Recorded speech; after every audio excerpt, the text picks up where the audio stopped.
I've got a question, if you'd hear me out. In your defense, you never had a chance. And so tell me straight, I won't go. This is our time now, I'm sure. Make no mistake, that we are closer than we're far.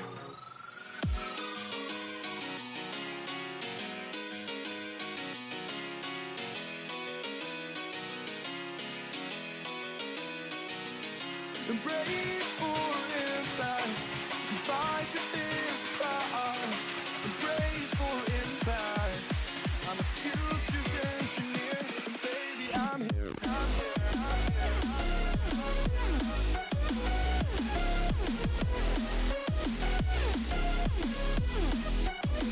And baby, I'm here, I'm here,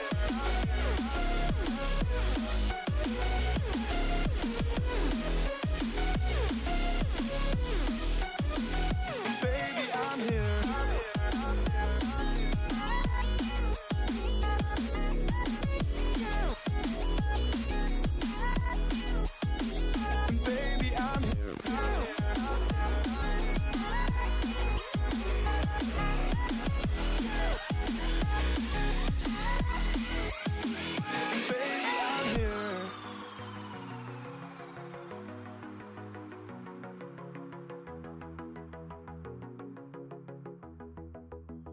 I've got a question, if you'd hear me out. In your defense, you never had a chance. And so tell me straight, I won't go. This is our time now, I'm sure. Make no mistake, that we are closer than we're far.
Hello there, ladies and gentlemen. Welcome along to rounds number 13 and 14 of the Blackout Racing League Season 1 on F1 23.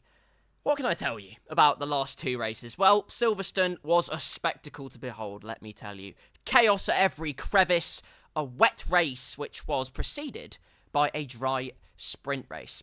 That was all kinds of chaos as well. Championship leaders and championship contenders slicing their way through the field like cake. But in the end, it was Vulcan in the Alpine who had inherited pole for the sprint race. They, of course, have it in reverse championship order, but did his championship standing a world of favours by winning the sprint race in convincing fashion. might I add.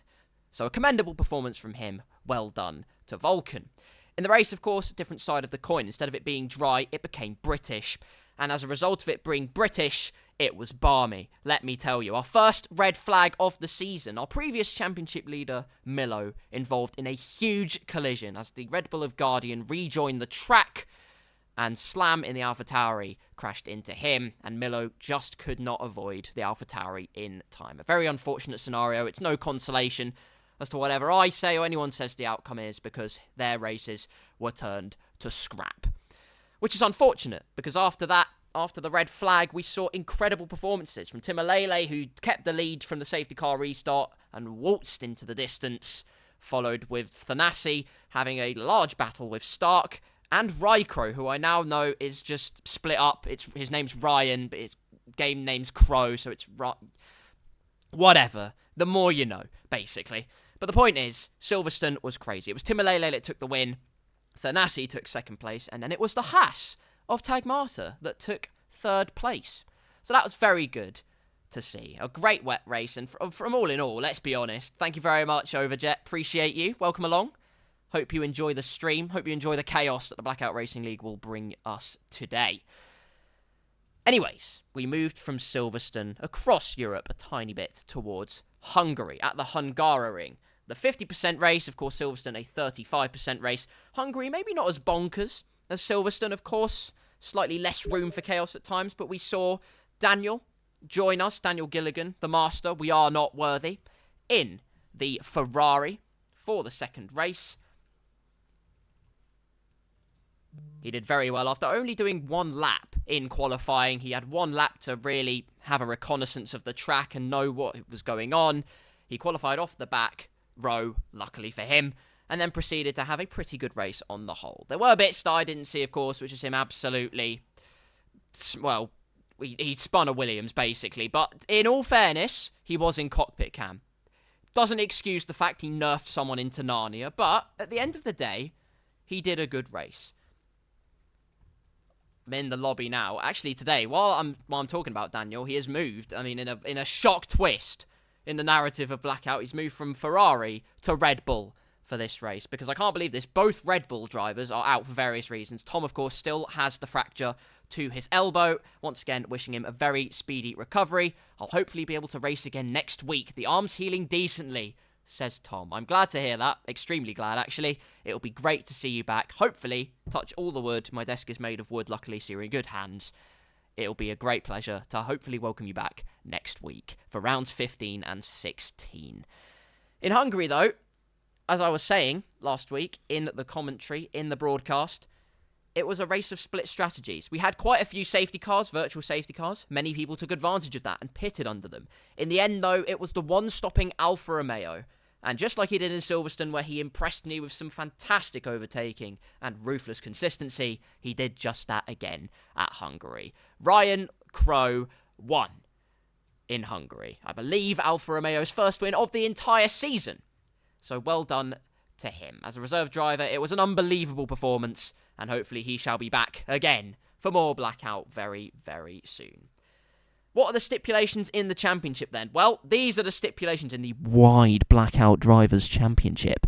As you can see, it's Thanasi in the Mercedes that takes the lead by 22 points after a consistent round from him, a second and a third place for the Mercedes man. Milo keeps P2, luckily, despite a very not ideal day at Silverstone. Hungary was a better affair, and he managed to get P4. As a result, he keeps P2 in the championship. And once again, it's only a point separating him and his teammate Buck 20, with Blackjack in the Williams 4th. And Tom, despite missing a week of Blackout, still lies in 5th place, showing that when he comes back, everyone else best be ready. Stark in the Ferrari 6th, and joint with him is Timalele. Again, has missed a couple of weeks for various reasons, but came back, won, and got a second place last week, and as a result, has propelled himself into P7, or joint P6, which is remarkable stuff from him. As you can see, the rest of the results and standings, in fact, are there for you to see. What's interesting to me is that Crow, with only 2 races under his belt, is up to 18th already. And that's pretty fantastic, might I add. There's also a to be confirmed in 22nd place, Who knows who's got 22nd place, therefore? But we'll have to come to that conclusion another day. In the constructors, though, McLaren, do still have the lead, which is great news for them. It's Mercedes, though, who are on the march and catching them up. They propel up to P2 in the constructors. The Williams team in P3, Aston Martin P4, Ferrari 5th, Red Bull 6th, AlphaTauri 7th, Haas 8th, Alpine 9th, and Alfa Romeo currently still lie in last. Hello, Magico. How are you doing? Hope you're doing very well indeed. So, let's join our drivers for today. As you can see, we have this grid right here currently under us. There are still people joining, of course, so we'll let them get to it. But all you need to know is that we have both Red Bulls in, we have 2 McLarens, we have the Williams of J-Lane, Magico is here. There's actually quite a few drivers that can't make this week. There were people hopefully, crying out, hoping that someone was as fast as Timolele and Thanasi. We shall soon find out if that is the case. You never know. Buck57, we welcome back after a week. That's a word. A week off. He was out, I believe, in the US of A. Maybe acclimatizing to Kota. We shall never know. Our first race, of course, is Belgium today. And the great news about Belgium, in real life at least, is that it was a sprint weekend. So we began with a sprint weekend in Silverstone. We're going to begin with a sprint once again in the region of Spa-Francorchamps. An unbelievable track, Spa is, and hopefully we shall see madness and chaos and all other things besides, and perhaps even some wet weather racing, because the weather at Spa is unpredictable, to say the least. A bit of a history thing for you all here. It was back in the 1960s where they had a rain. They literally started the race in just the most torrential rain of all time.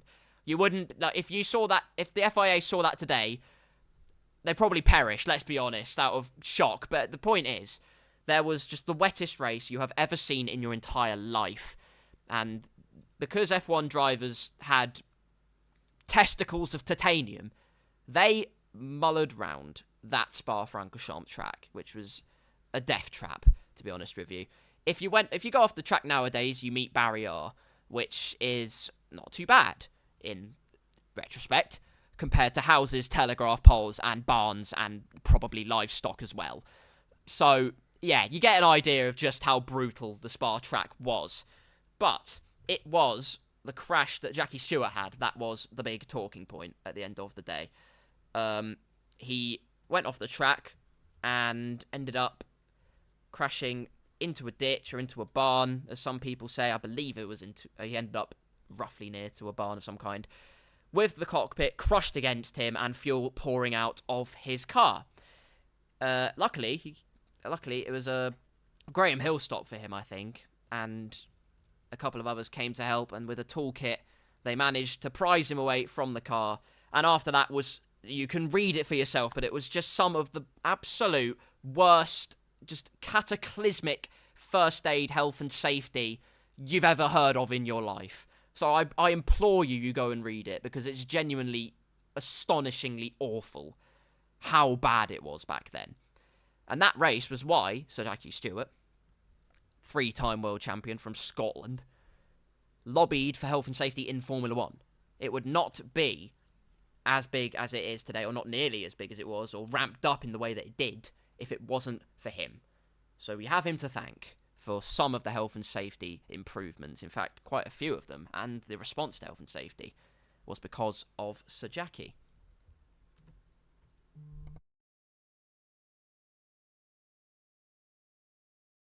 Still preparing to get underway then at Spa-Francorchamps. I will play you the music, and we shall be right back when we go for the sprint in Spa-Francorchamps. Do not miss it. It's going to be a crazy one.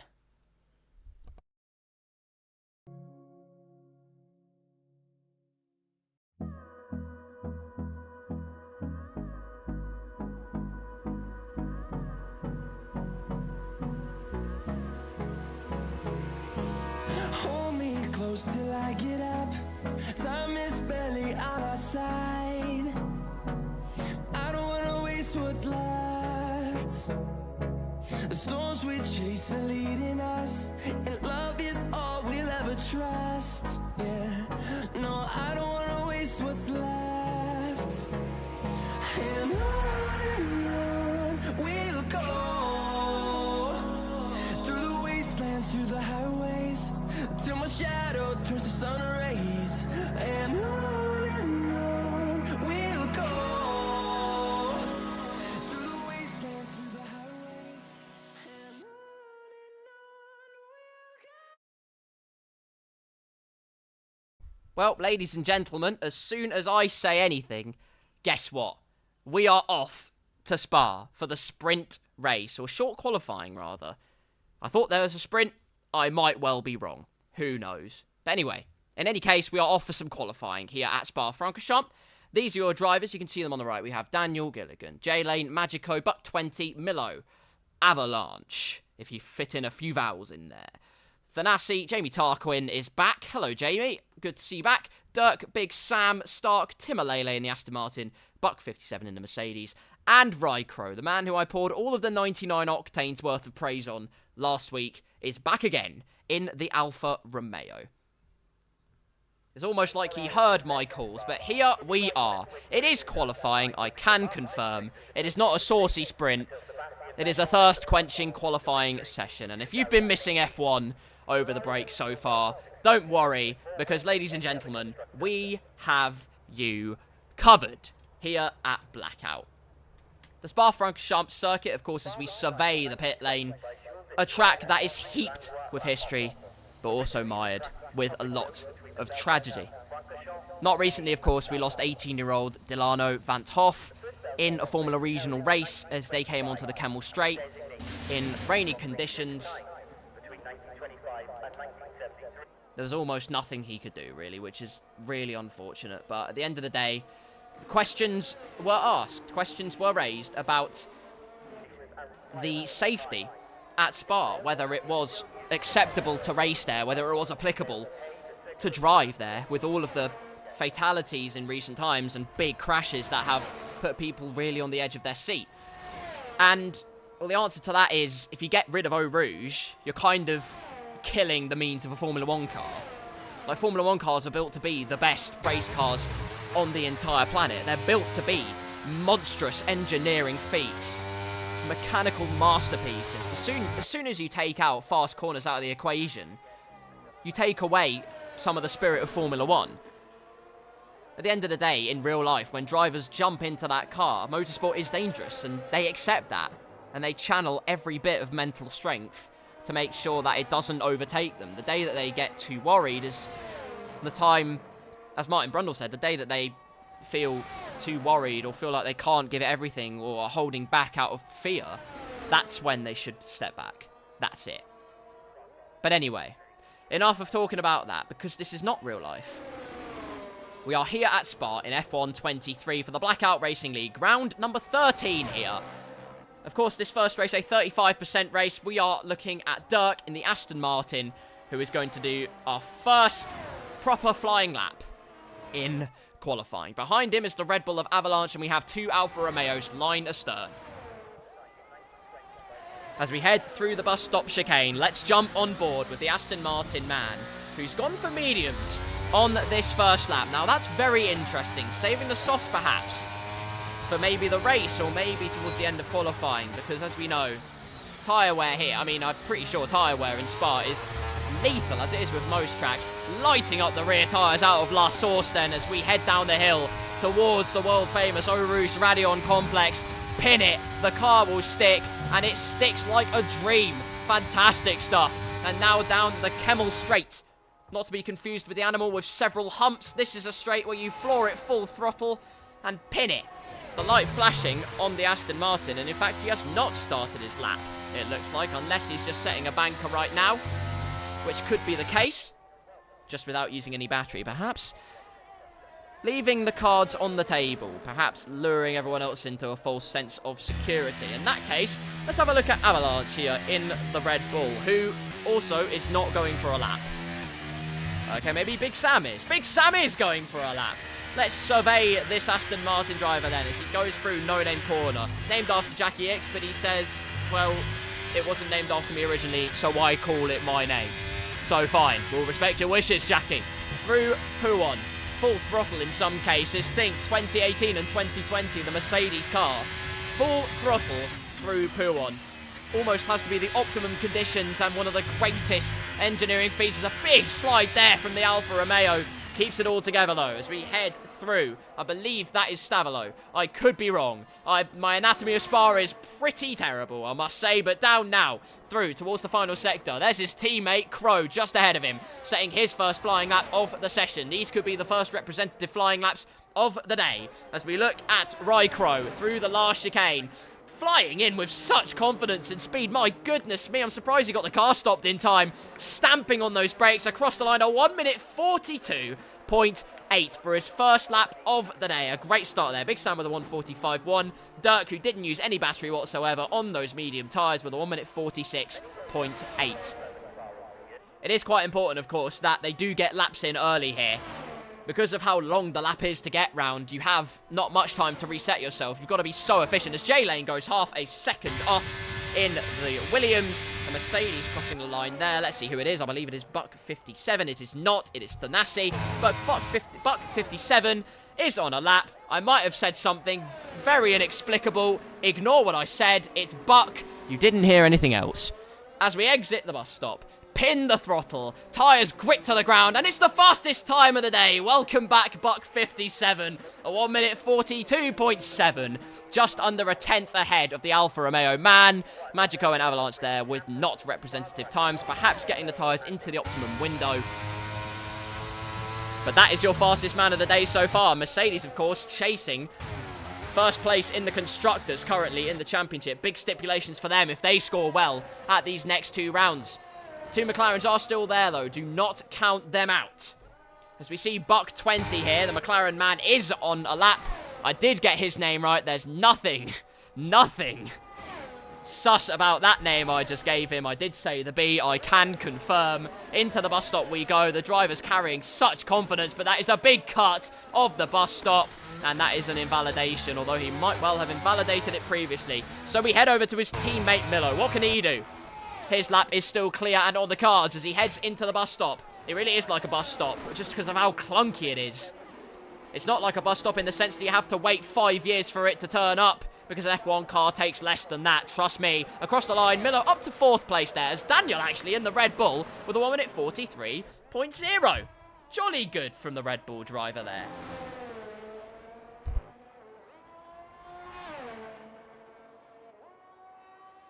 Well, Thanasi's just absolutely smashed them out of the water, and it's not even began pouring it down yet, but it's certainly pouring it down for his competitors as he sets a 1 minute 41.8. We know Thanasi is quick, but that is a statement and a half.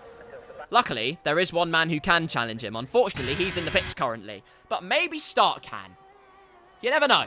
Do not count anything out in Formula 1, because let's be honest, anything can happen, and my God, it usually does. Down into Stavolo, if I am correct. Slide on the exit. Luckily, it's best middle sector of the entire lap.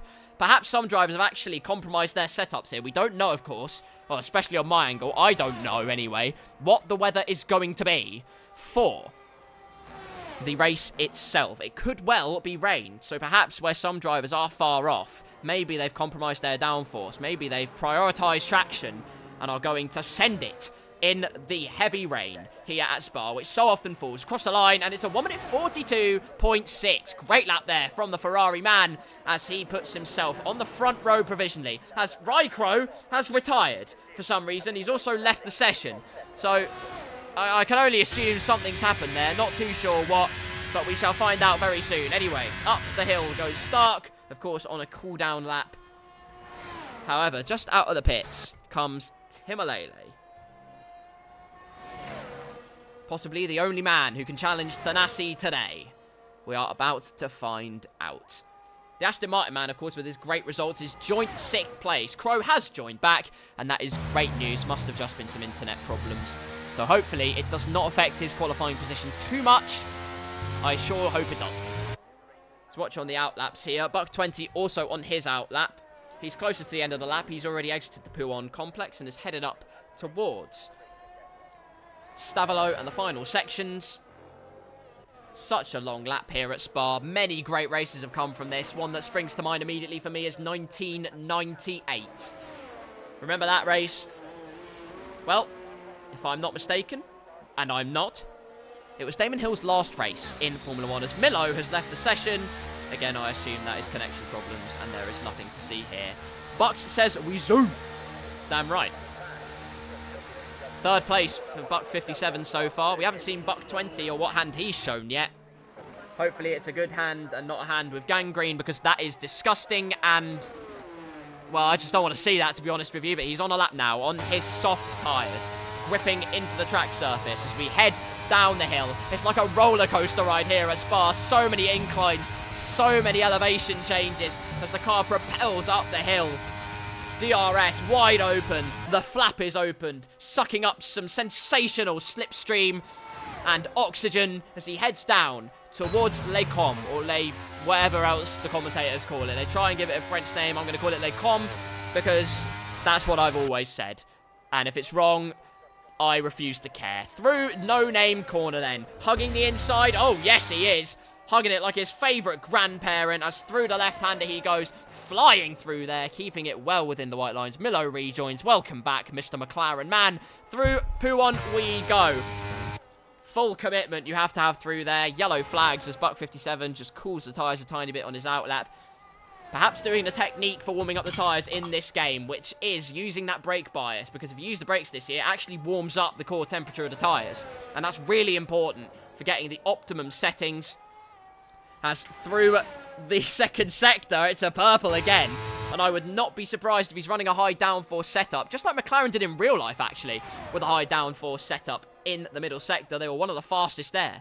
Oscar Piastri in real life, only a few thousandths off getting pole position on that day. Let's see if that's the case here for Buck 20 as through bus stop, not cutting the track this time. It's green for go, and he's going to floor it all the way to the finish line. As DRS open, across he goes, and it's 5th place for the McLaren man. A respectable lap time there. Puts himself on the 3rd row of the grid. On the clean side as well. Kudos to him. However, there's one man I'm paying attention to. Haven't seen his sector time so far, but I'm sure he's sent it all the way down through Spa. Into the bus stop chicane. Slam those carbon ceramic brakes as much as you dare. Hug the apexes. Plant the power as early as you can. And it's great commitment. And across the line as Buck 57 is out. Timalele only 2 tenths off Thanasi. The challenge is on then for pole position. What on earth happened to Buck 57? I can only assume it was a horrendous crash as he came out the left-hander. It must have been barrier because yellow flags are continuing on there. Although I do suspect that is also because the McLaren of Buck 20 is slowing down and cooling down, which is crucial. I would say in the summer heat of Spa, but really, what summer heat is there currently? As you can see, it's cloudy with a chance of meatballs, as into Les Combes comes the Red Bull of Avalanche. Hoping to drop a filthy one on the rest of the grid. That's disgusting, but the point is, he's absolutely sending it through every single corner. Into No Name, hugging the apex. Yes, he is. And finding the traction on the exit, hugging it through the left-hander, finding every ounce of grip. Every little piece of resuscitation those tyres can receive is so important. 7th gear through Pouon. That seems like true downforce there from the Red Bull car, which I would... Well, it's true to real life, let's be honest, but in this case, it's equal cars. Through the left-hander then. Every inch of track being used.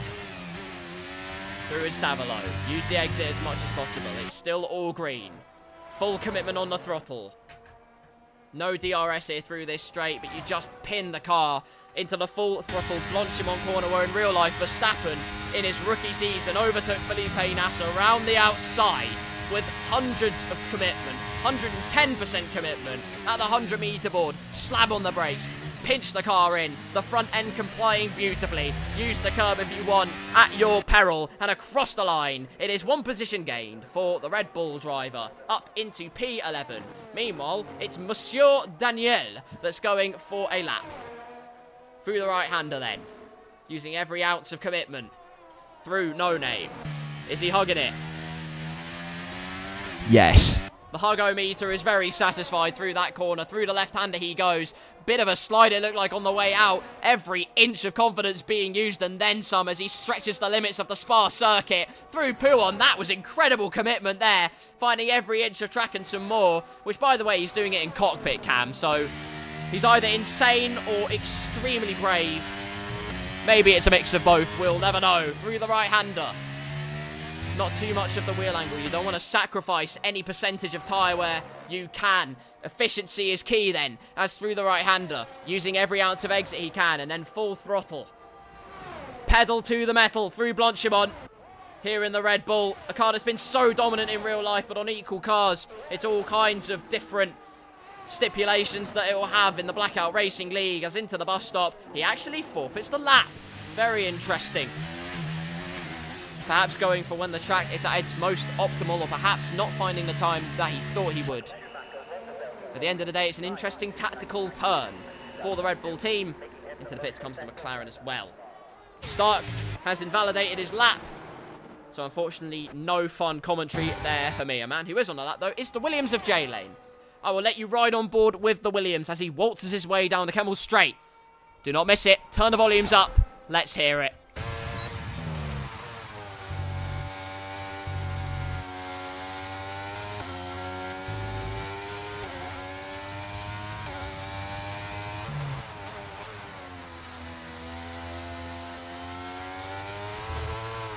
Oh, big spin! Front wing off! No! I was just about to let you listen to the noise, but you had to listen to the noise of a massive crunch with Barrier.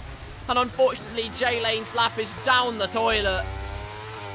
Up until then, it looked confident, but as soon as you hit that outside curb on the exit of No Name, you find that there is no traction available. The car just doesn't have that downforce, that stability that you would want. And at the end of the day, it's culminated in only one thing. Sorry, Jamie Tarquin, I've missed this. Jamie Tarquin in the Haas moved up to P3 while I wasn't looking. Incredible stuff. Only 3/10 off pole position for the Haas driver. Last week, it was Tag Marta who got a podium for the Haas team, of course. Can Jamie Tarquin be that driver this week? That's the question. We'll have the answers very soon then, as a lot of drivers out of the pits now. Your current pole sitter, Thanasi, Timalele, Jamie Tarquin, of course. Stark now out on the brand new spanking soft tyres. Daniel, both McLarens, Dirk and the Aston Martin as well, out for a lap here at the death of the qualifying session. Who will be first then to start their lap? It looks like it is the Red Bull of Avalanche. He must have just tried to go for a second lap, but unfortunately they're just slowing the car, cooling the car down. And with that battery left, it looks like that'll be the end of his qualifying session. But slowing down, maybe perhaps he wants to go for one more. First man who will, though, is this man, Jamie Tarquin. Invalidated his outlap, but that's okay because it doesn't count, everyone. So through the bus stop we go. Let's pin the throttle. And let's get right into the meat of the horse, which is great if you're Tesco. But hopefully here at Spa we find a sensational final stanza of qualifying. I'm losing all of my alliterative adjectives. Through the first corner goes Jamie Tarquin, the car pinching itself into the apex beautifully, and then cascading down the hill we go, towards the Eau Rouge complex. Pin it. Car sweeps through there, a beautiful camera angle as we see the car fly through the Eau Rouge and Radeon complex onto the Kemmel Straight.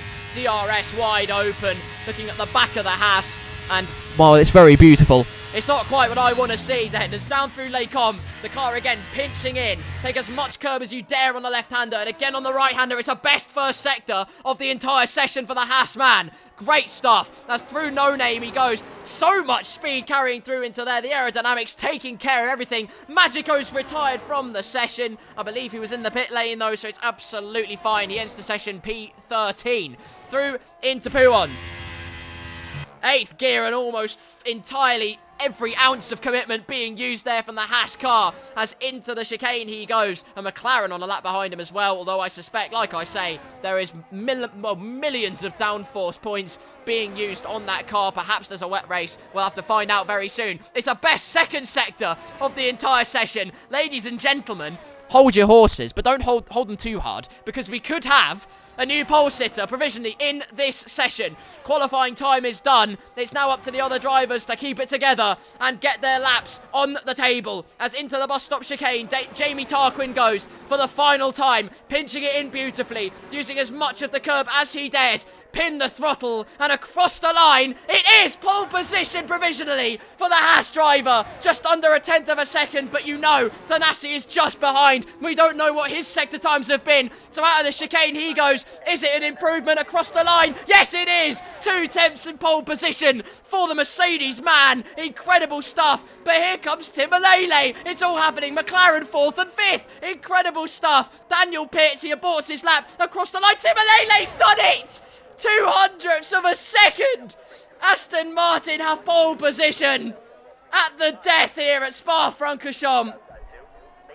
And when all hope was lost, Timalele found the pace, found his rhythm, and at Spa, he swooned his way to pole position by just 200ths of a second.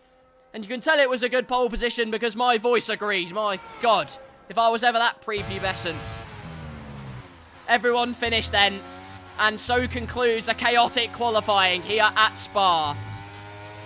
They are so fast. You're damn right they are. My goodness me. 3 of them class off the field here in qualifying. It's Timalele, your pole sitter, the German driver in the British car in Belgium. Claims it by just over 200ths of a second from Thanasi. And what a clash of the titans that will be. Jamie Tarquin, don't count him out. He's right behind them. Stark in 4th for Ferrari, then it's the McLaren's 5th and 6th. Buck 57 in the Mercedes despite retiring P7. Crow despite retiring P8 with Daniel in P9. And I forgot to check who was in P10. Great. Doesn't matter though. Here we are because it's race day and contrary to my conspiracy theories, it is completely sunny. Just like in real life we were blue-balled, I thought anyway, I would just Sunday drive at the back. Magico, you're in it to win it, my friend. You never know what's going to happen. Trust me. We had 5 safety cars at Imola, and I thought that was impossible in this year's game. So anything's possible now.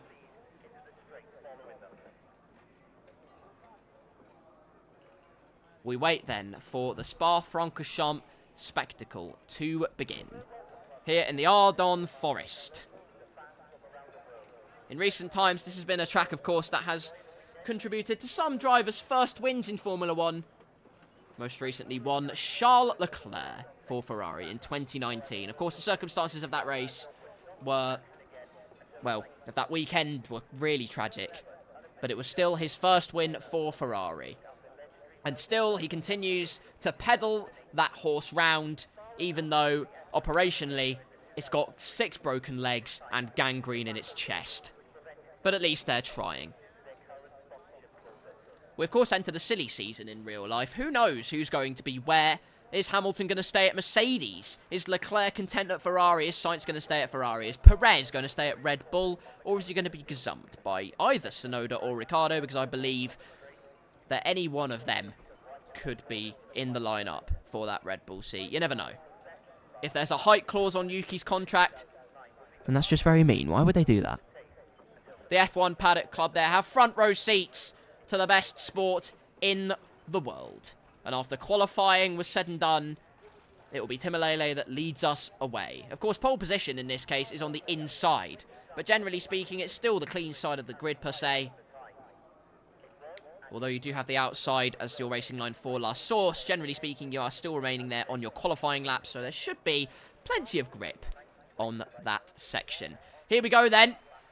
The lights begin, and we are off for the formation lap, because apparently they've actually fixed it. But the real question to that is, do you believe Codemasters and EA? Need I say more? Anyway, Timalele leads them away. Of course, weaving in this game now, not so much of a concern. It's probably a well-known fact at this point that by just putting the brake bias forward and throttling and using the brakes, you can easily get the core temperature of the tyres up as much as you want.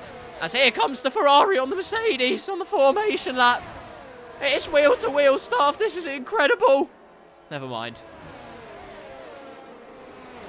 whilst we're pedaling around with Timalele at the front, let's look at what tyres everybody is on. Timalele on softs there, trying to get the jump on everyone else. It's a 35% race, of course.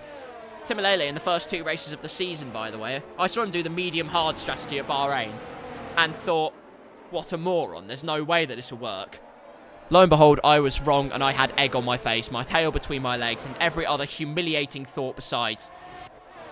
Jamie Tarquin also on soft, starting in P3. Everyone, well, both drivers on the clean side in the first 2 rows, looking for that traction advantage and that grip advantage at the first stanza. Thanassi and Stark are both on mediums. The McLarens, if I could get there on board, medium and medium. Buck 57 also on mediums. The majority of the field, I suspect, are on softs or on mediums, apart from Mr. Daniel Gilligan, who is on the hards in the Red Bull. Although if it's like anything in real life, he'll win by 60 seconds.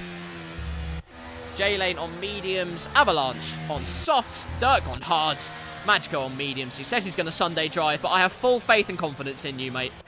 And Big Sam on the mediums. So only 2 drivers opting for the hard tyres in this race. We are nearly at the end of the formation lap as the leader travels round Blanchimont corner at a speed much lower than what it will be for the next 15 laps of racing, as through the bus stop they go. Final preparations then. Again, no need to really burn up the rear tyres as much as you needed to do that on last year's game. In this year's game, it is a non-event. Literally just pump the brakes, find the tyre temperature, and you will line up nice and calmly with your tyres all the way up to a roasty, toasty heat. Pole position then, Tim Alele. But what can Thanassi do? He's the first man on the grid on the alternate strategy. Mediums to softs. That's for you to find out. Spa-Francorchamps, Buck 20 is disqualified for the formation lap, I suspect for overshooting his grid slot, because I doubt he was actually driving into people. He is a very respectful gentleman. Here we go then. I'm looking at the back of the grid. That is a shocking camera angle, so let's watch on board Tim Alele. It's lights out and away we go as on board with Thanassi I go, and the softs immediately biting in. Jamie Tarquin looking for an avenue in third, but it's actually Stark on the outside who has the momentum. Tim Alele has the perfect getaway he needs, as it's the McLaren for Buck 20 looking for an avenue past. Milo keeps P6. Crow does keep P8, although there was some tussling at the back there. The hard tyres not providing the purchase for the Red Bull he would have wanted. He's down to P10. Dirk, however, did get a good start on his hards up to P11, but Tim Alele leads them away, and it looks like Jamie Tarquin's going to be on the march here. Down the Kemmels straight, first lap. Unfortunately, no avenue opening up there for the Haas driver on the softs as Stark nearly chops his wing off on the back of the Haas car there. That was extremely close stuff. Jamie Tarquin hounding the rear of that Mercedes. My goodness me, it's all touch and go as we enter the first, well, the exit the first sector into the second sector then. The Pouon section. Who has the confidence in their car? Tim Alele has it in spades on those soft tyres. Through Pouon he goes, gaining time hand over fist. And it's Jamie Tarquin providing the pressure on the back of Thanassi. Of course, though, he's on the alternate strategy. You know what's going to happen as Big Sam immediately finds himself in an oopsie, spinning at Pouon. And that is not the race start he would have wanted. Firmly off the back of the field there. Tim Alele, of course, sets the best middle sector. With it, of course, being the first lap. So do with that what you will. Down towards Blanchimont corner then. The gap currently 8 tenths between himself and Thanassi. As the gap has equalised a little bit between himself and the Haas car, so he has a little bit of breathing room and time to gain the confidence that he needs. Through the bus stop then, Tim Alele retains this lead as Crow makes a great move there on the bus stop on the Mercedes man of Buck 57. But here comes Buck 57 on the switchback potentially. The traction was brilliant. And as he goes alongside the outside of the Alfa Romeo man, head late on the brakes as he dares to. Unbelievable there. And they're still side by side. Of course, the momentum on the outside is ridiculous. The traction is beautiful for the Mercedes driver. And Buck's beautiful racing moves have provided him with P7 once again in this race. But it's not over yet. Look at this.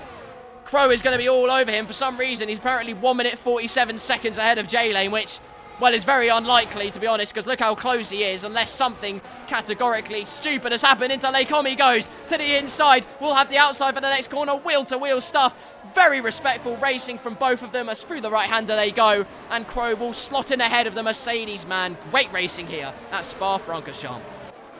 Meanwhile, it's Stark making moves here. The Ferrari man, I think, is actually under attack from Buck 20. On the outside of Pouon here. That is a very brave move if he gets it done. And you know what? I think he's only gone and done it. Perhaps track limits were a bit dubious, but Stark will not give this up. The Ferrari man on the outside trying to use the momentum, but no, not doing in this case. And Buck 20 has provided a beautiful move, a big slide though, out of the chicane, and Stark immediately relieves Buck 20 of his recently promoted P4 and claims it as his own once again here. The Stark show is on once again then, providing all of the battles so far as more cars are joining the fray here. Crow is all over the back of him as Buck 20 look for an avenue into Blanchimont. His teammates there as Crow goes wide into Blanchimont. A 4-car scrap A here into the bus stop chicane. This is what you want to see as Rycrow dives down the inside. Might have to switch back. A little tap on the back there from the Mercedes of Buck 57. Nothing doing there though. Luckily it doesn't affect Rycrow too much. He keeps in P7 as DRS is enabled on this lap. Thanasi got a great exit out of turn number 1. Must have done. Was a second behind Timalele. Nothing to show for it. But suddenly is within DRS range. And suddenly hot on the heels of the Aston Martin driver here. These two, of course, could well be championship contenders at the end of the season. Well, very much so, of course. Thanasi's at the top. But Timalele, of course, looking to really hunt down the championship leaders. Buck 20 gets past with DRS on his McLaren. Promotes himself up into P4. A textbook move there. All kinds of insanity going on then. There's nothing to separate from 4th downwards. My goodness me, all the way from 4th down to 10th place. Dirk's not too far off either, to be honest with you. Magico saying he's on a Sunday drive and he's holding on comfortably to the back of this train. As in a heartbeat, as quick as a flash, at the flick of a synapse. You never know what could happen. Daniel Gilligan has left the session. I suspect that is connection issues as actually... Oh no! Dirk's out! Dirk has retired from the session. A big accident and barrier was met. And there's a safety car here at the Spa-Francorchamps track. Dirk has left the session and, well, rightly so, is very miffed. Oh, goodness me! Left front completely gone there on the Aston Martin. Looks like he could have hit the inside wall there based on where the cars ended up. Something terrible must have happened. Unfortunately, didn't catch it, so I can't reveal to you what on earth happened.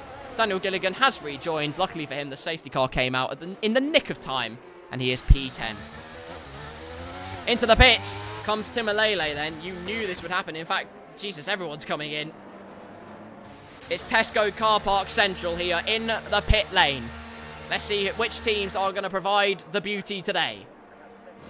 A swift stop from the Aston Martin team should provide Timalele with a comfortable exit, and it does. Straight out ahead of Jamie Tarquin, no problems at all. Daniel Gilligan stays out and will inherit, for the first time this season, the race lead. No, just misses out. My commentator's cursed in full swing there. I was about to say it, but it didn't happen.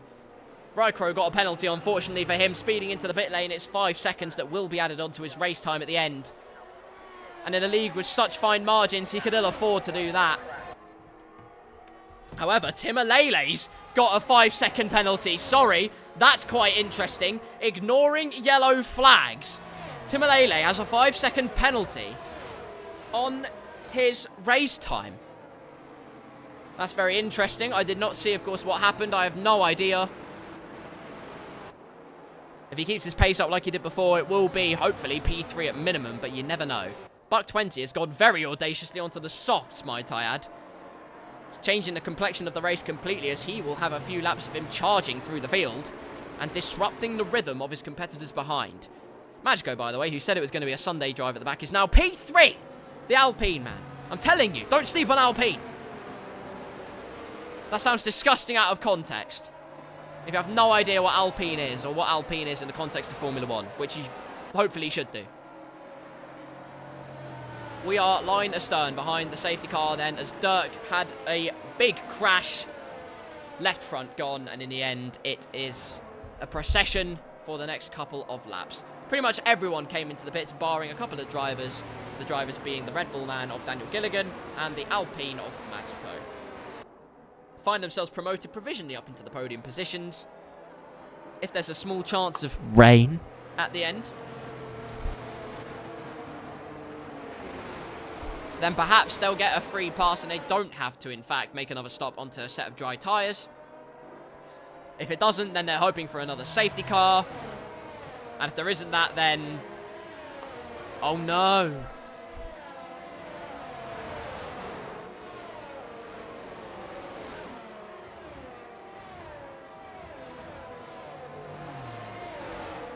Hopefully not too much longer behind the safety car. I assume just the one more lap then. As we process behind them. As the sky suddenly turns grey. Am I a wizard? That is the question. Timalele briefly went off the track, by the way. Perhaps he did actually have to give the place to Mr. Gilligan. I don't actually know.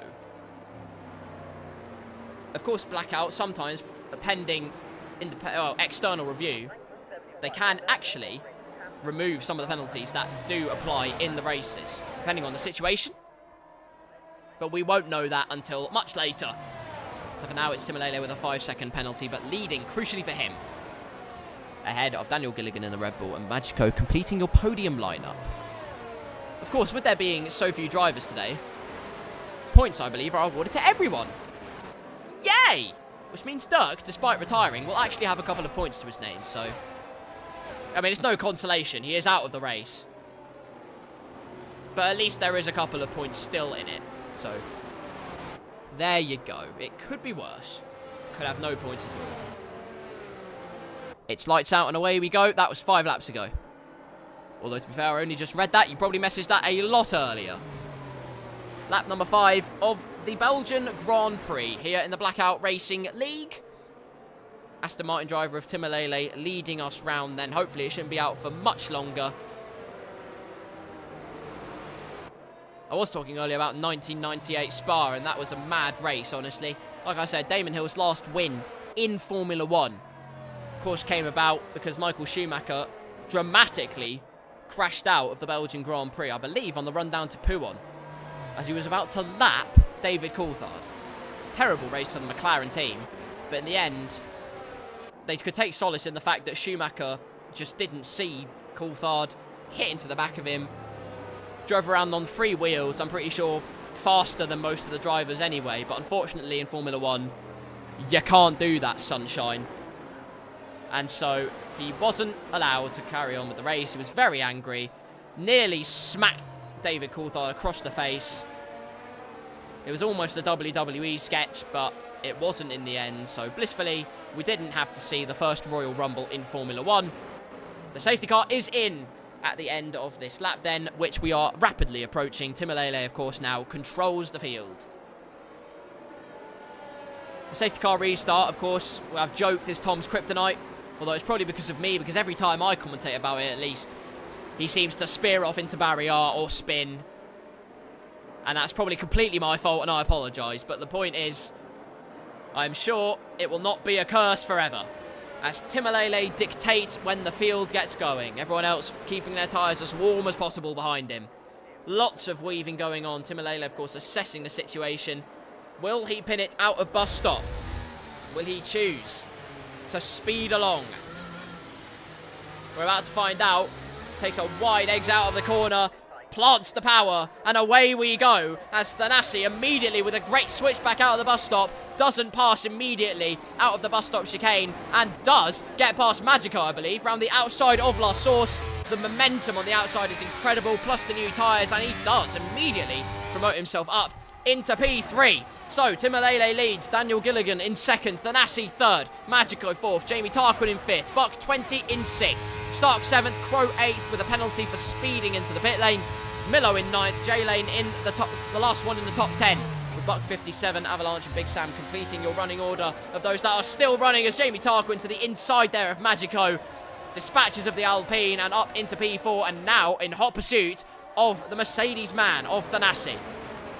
Of course, they had a few laps on the safety car. They'd be able to caress the tyres round, so not too much tyre wear on their wagons. Meanwhile, Buck 20 gets past Magico as well. And immediately, you see, once again, new tyres equals a fun time. Timalele then, 1.3 seconds, extending his advantage as much as possible. On board with Thanasi, though, as out of Pouhon got an incredible launch, and down the inside into the right-hander. Daniel can't have any answer to that, and he does not, as the momentum is in the Mercedes man's favour. He holds the hand up in frustration because Jamie Tarquin is there with well, some very robust overtaking and demotes the Red Bull driver down once again as Buck 20 there, a big slide out of the right-hander, luckily kept it together. Crucially for him, still remains in this race in P5. A forceful move then from the Haas driver. We saw what the in-game avatar of the Red Bull thought of that, but of course we didn't see the full thing on Jamie Tarquin's perspective. You never know. You never know. I will not make any conspiracies or comments on that until I see it fully for myself. As into lap number 7 we go. Timalele, still your leader then. As it is Buck 57, that is on the move. Into the... oh, goodness me! Launches it into La Source, but spins round J-Lane. Too much momentum means that the Williams, well, it's facing... it's giving me a pneumonia, apparently. It's like facing the wrong way, is what I meant to say. Terrible news for the Williams man, demoted down to last place. An egg on the face of the Mercedes man, whose momentum was just too strong. Timalele, though, still in the lead. Luckily, as through Lake On they go. Into the second sector. Could be carrying more downforces. Immediately has more confidence into those corners. Thanasi into No Name. Can he find any time on the Aston Martin? About the same time through there, actually, so nothing doing there, but through the corners, Timalele has confidence in spades. One man who has confidence in spades is the Haas of Jamie Tarquin. But that's, of course, because he's on mediums. That softer compound biting into the surface immediately here and giving him the purchase he needs. Through the chicane we go. 4 tenths is the gap. Multiple warnings there for Crow, but down the inside of Magico. He goes, I'm a poet and I didn't know it. Magico now down to P7. A good little move there. And Stark looking for an opportunity on the Alpine, putting the pressure on. As Magico misses the apex, those mediums just becoming a little bit too second-hand as the softs are working brilliantly. Daniel demoted another position, should I say. Looking at the Magico Stark battle then, we're going to head all the way into Blanchimont, but the move is already done before then. So great stuff there. The Ferrari man has the momentum, but it's the McLaren who will try and send one, or thought about sending one to the inside. Nothing doing there, though. We are on to lap number 8. DRS enabled once again. A slide out of the exit there for the Alpine. And Milo is all over the rear of that Frenchman, or the French car anyway. I'm pretty sure Magico isn't French. Can't get the move done into La Source. Battle potentially on for 3rd place, though. Buck 20 is catching the 2 of them, though, between Thanasi and Jamie Tarquin. It's softs, mediums, and hards. Shake my head in that order. Hopefully that is not the outcome of the ensuing battle that happens. As Thanasi finding time in space through the first sector, as it's Milo who has DRS, and it's a textbook move. It's textbook and it's tremendous. As up into P8 he goes, and it's another position gained for the McLaren driver. Buck 57 pits and goes on to soft tyres, presumably from damage he picked up from the contact with J-Lane on that lap that we just saw, as he speared into the side of him. Just had too much momentum, too much confidence. His balls were too big, and I thought I'd never say that in an F1 commentary. Looking at Timalele then, luckily with nothing ahead of him, but Thanasi is catching him rapidly here. Timalele got pole position by just a couple of hundredths of a second, but it's the Red Bull who looked for the move, but Magico, great momentum through that chicane. Stirs off any potential threat. Keeps his P9 for the moment. 1.1 seconds the gap then. Is Thanasi deploying energy? My goodness, he's deployed a lot of it here. Timalele hasn't deployed any. Mind games here going on as Zeus is just trying to get in that DRS range to put some pressure on the Aston Martin man. Floors it into the chicane. Finds the momentum. The switch of direction in the steering as he goes through bus stop is unbelievable, and he will not have DRS. I thought he was within range, but forget what I said. It turns out I'm completely wrong. Let's see if he can do it out of La Source. A lot of wheel spin, though. A lot of wheel spin. Despite that, though, is still catching up to the back of the Aston Martin. Very interesting, then. Up the hill we go, and DRS will be enabled for the Mercedes man. Jamie Tarquin just about hanging on to the coattails of these two on his medium tyres, but of course they will wear out quickly. And as Crow uses DRS, gets past Daniel, Thanasi now just half a second off Timalele. The pressure is on then. But Timalele has been in this position so many times before. He's been in that commanding lead with no one ahead of him. He knows how to keep cool under pressure. He knows what is required of him to keep this race win in his favour. Of course, he has more battery. so he has any ample opportunity to deploy it, which will be in his favour. 6/10 the gap is the exit P1 then. Jamie Tarquin is actually catching up. The gap is fluctuating a little bit. It's just staying outside of a second here.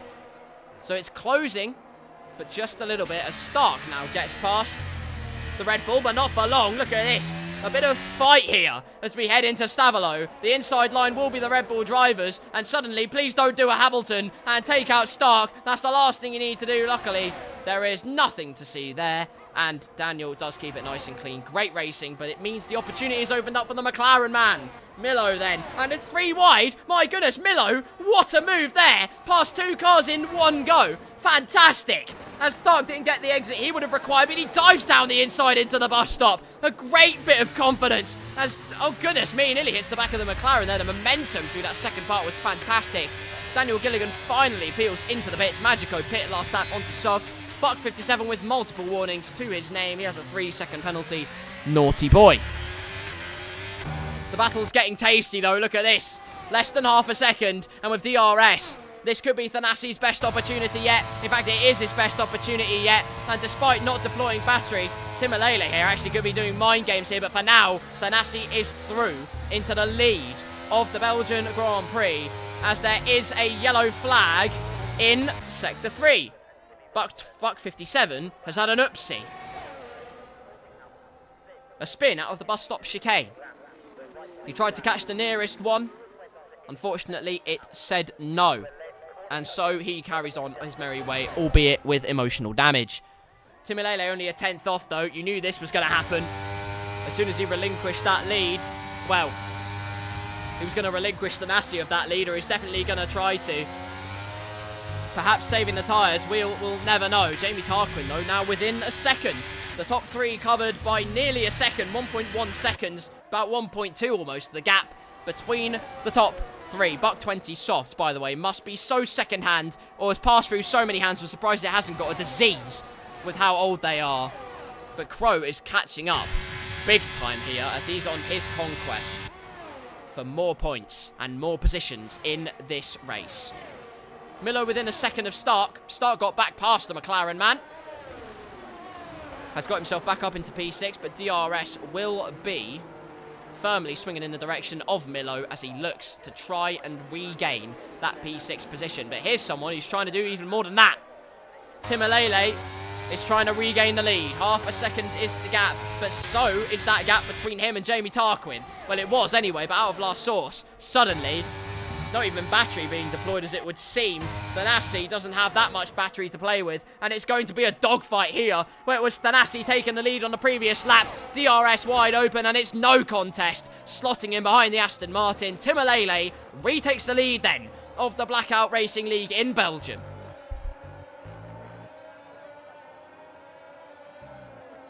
Honestly, there's nothing almost to separate them as Thanasi goes extremely wide there. And look how close Jamie Tarquin can get to the back of him.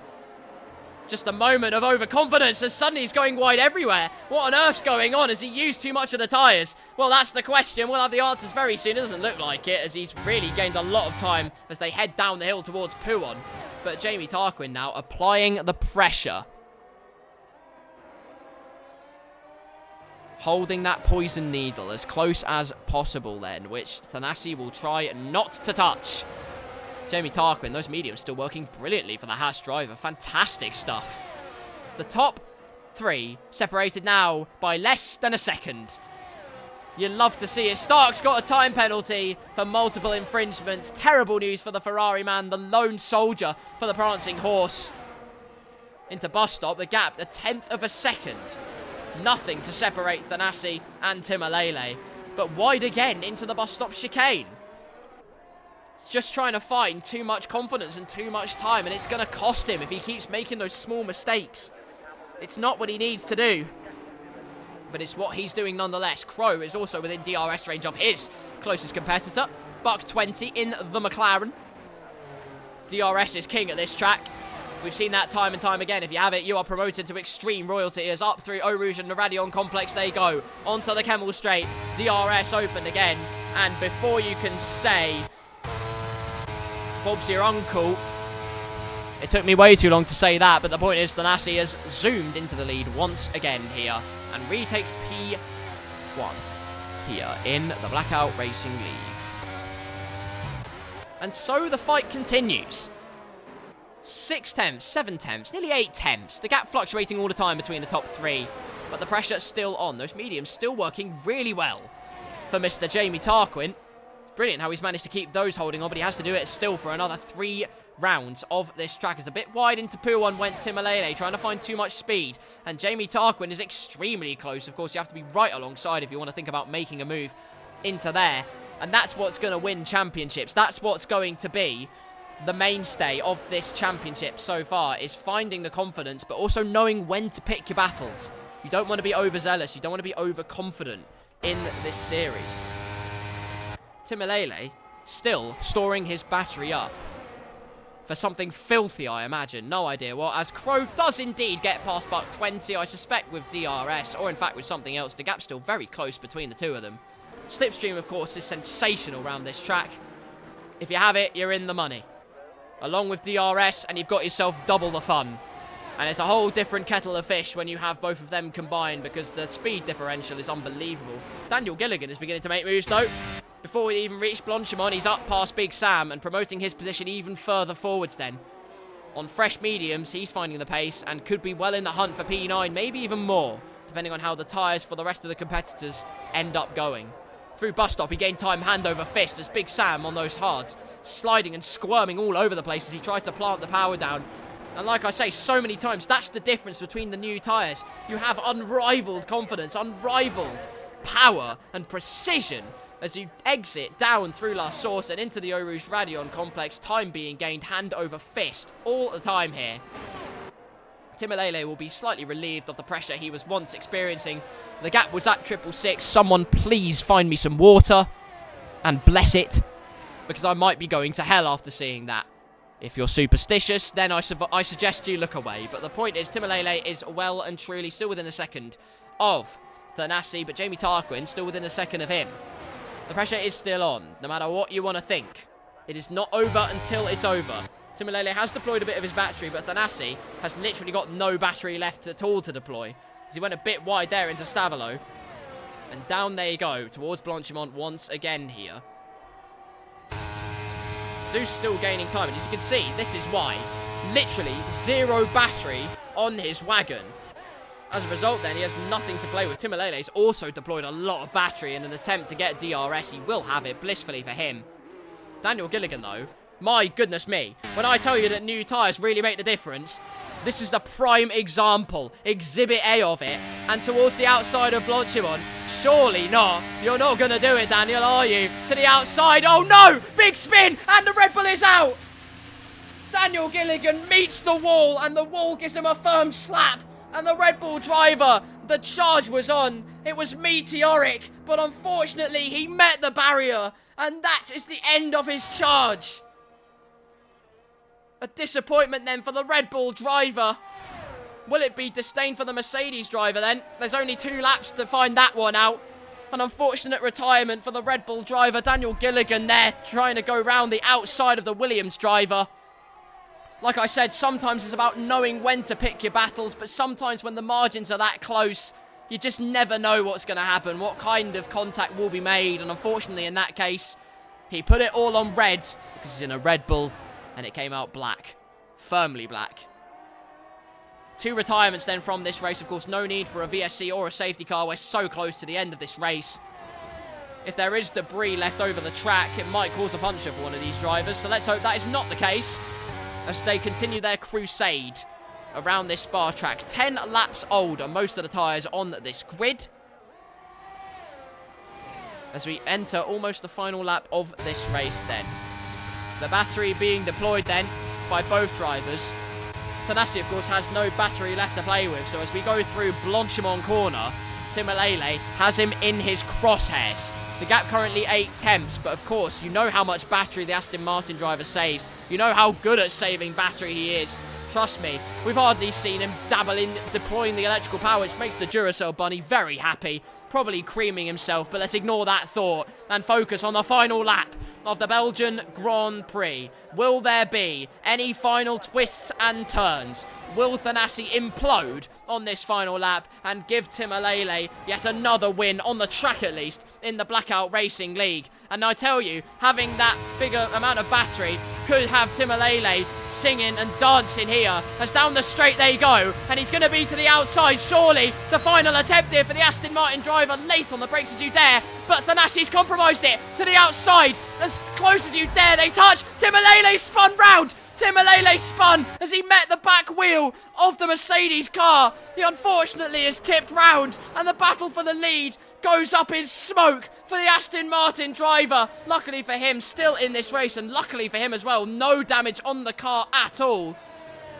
But such an unfortunate scenario there, side-by-side moment.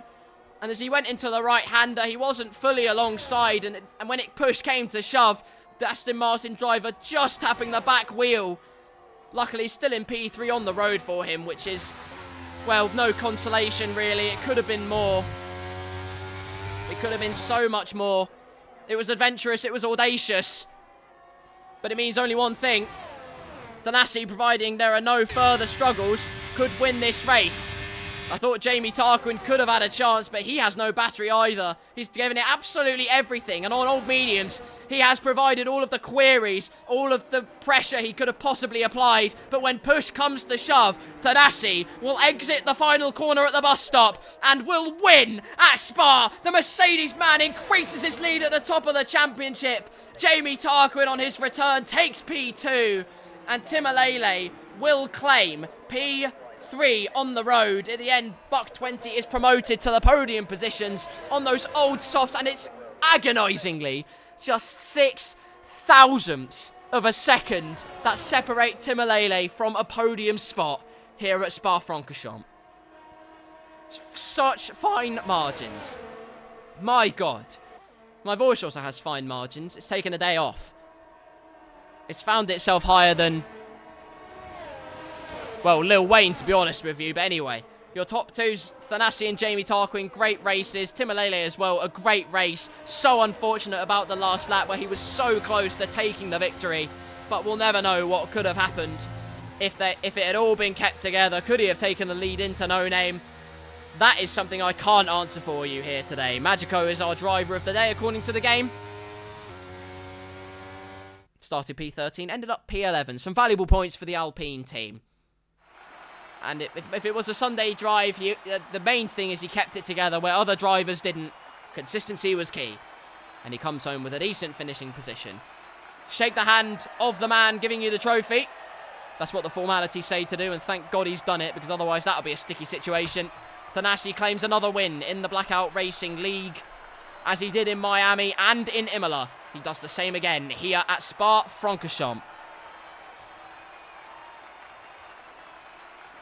They clink the champagne. Sweet nothing comes out of it because they've sprayed it all over themselves. Disgusting. But anyway, here are your results. Thanassi takes P1. The full complement of points here in the Blackout Racing League. Jamie Tarquin, P2. Buck 20 completes your podium on old softs. Fantastic work from him. Timalele finishes 4th, agonisingly close to the podium, but fastest lap to his name. With Stark P5, Crow ended up 6th after his penalties were applied. Still a good race from the Alfa Romeo man.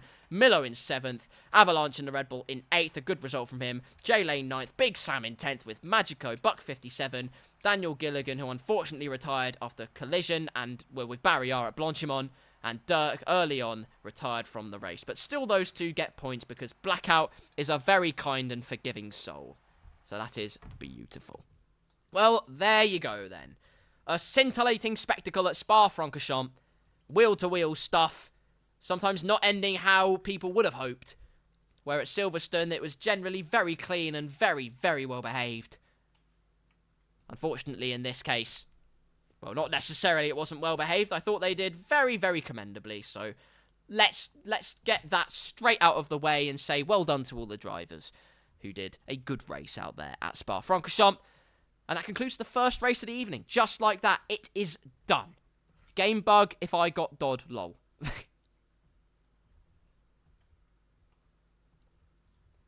Classic Codemasters. There you go then. The story at Spa-Francorchamps, collisions, drama at every nook and cranny of this track.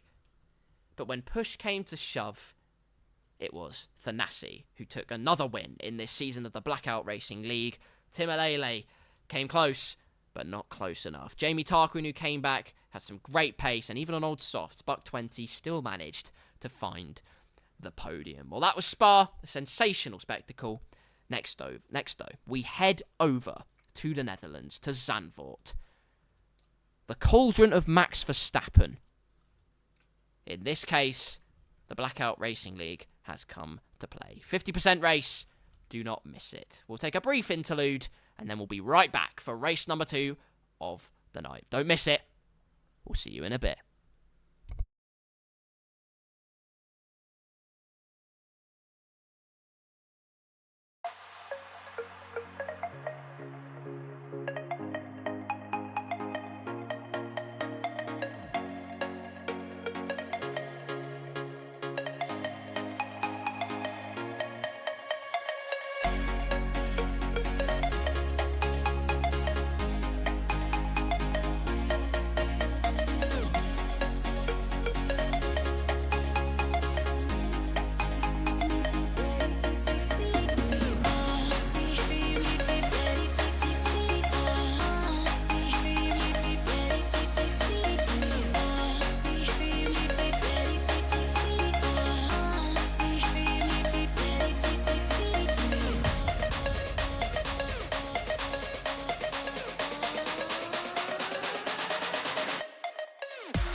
sun.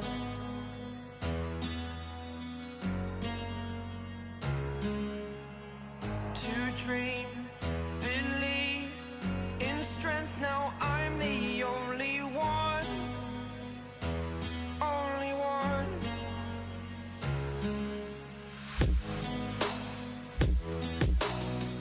I was an ordinary boy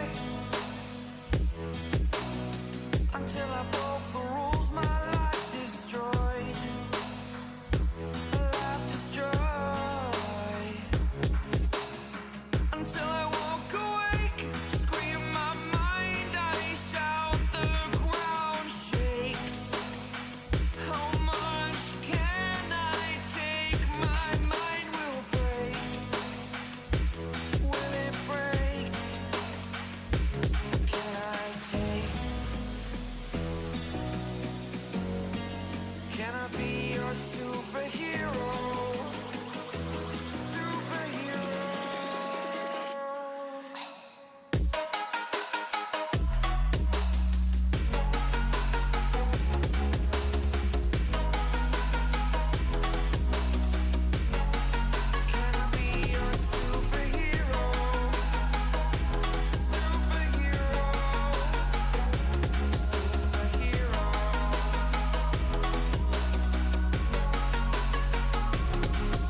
Very abrupt, but welcome back to the Blackout Racing League, everyone.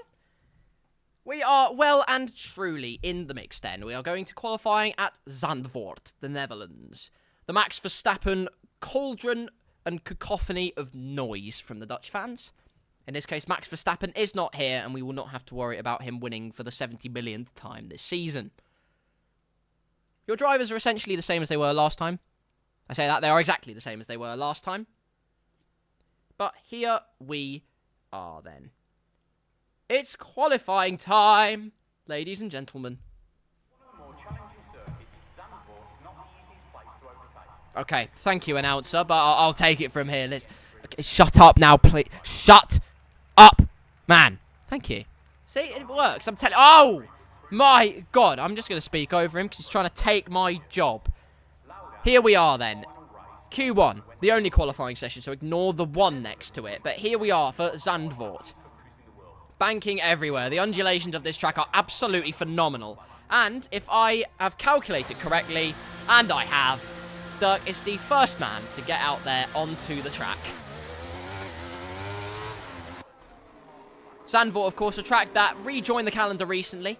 Back in 2021, it rejoined the modern Formula 1 era. Before that, though, it was a part of Formula 1. I believe, if I'm correct, it was in the late 70s and the early 80s to mid-80s where this track was a mainstay. It is where Niki Lauda took his final win in Formula 1 in 1985. It is also where Gilles Villeneuve, I'm pretty sure this is the track where Gilles Villeneuve drove on 2 wheels to get back to the pit lane. Ever the madman was Gilles Villeneuve.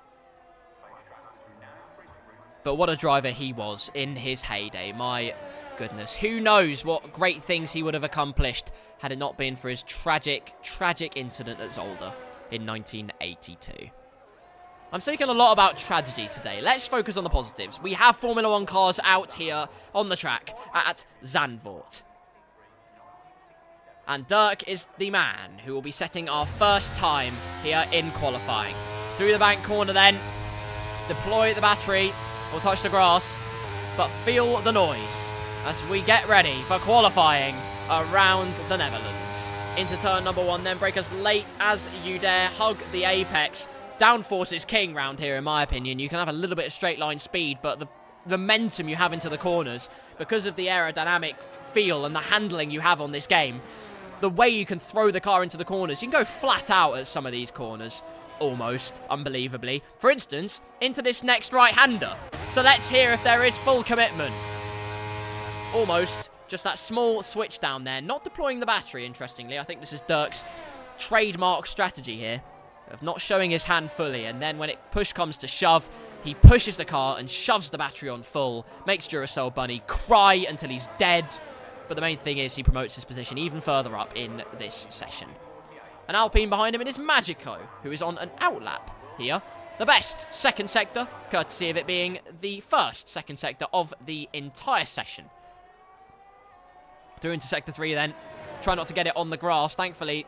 With the track limits, if you go over them in this game, not only do you get a warning, but it punishes you big time here, as Dirk will start another flying lap, as that would seem to be more of a banker, but it's a 1:11.6 nonetheless. I suspect the margins here are going to be so incredibly fine around Zandvoort. Let's see what Milo can do, and he does a 1:10.3. Fantastic stuff. Buck 57, what can he do? Keeping to the inside of the track, he goes almost 2 tenths slower there with a 1:10.4.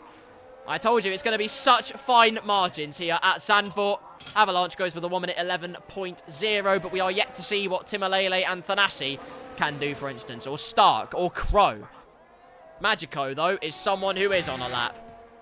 Of course, the curbs here, if you take too much of them, can mean your demise, but luckily for him it is not his demise. He is just keeping the car cool as you like. Through the left-hander he goes, using the curb on the outside, which has plenty of grip in this year's game and won't spit you into a steaming barrier like F1 22 did.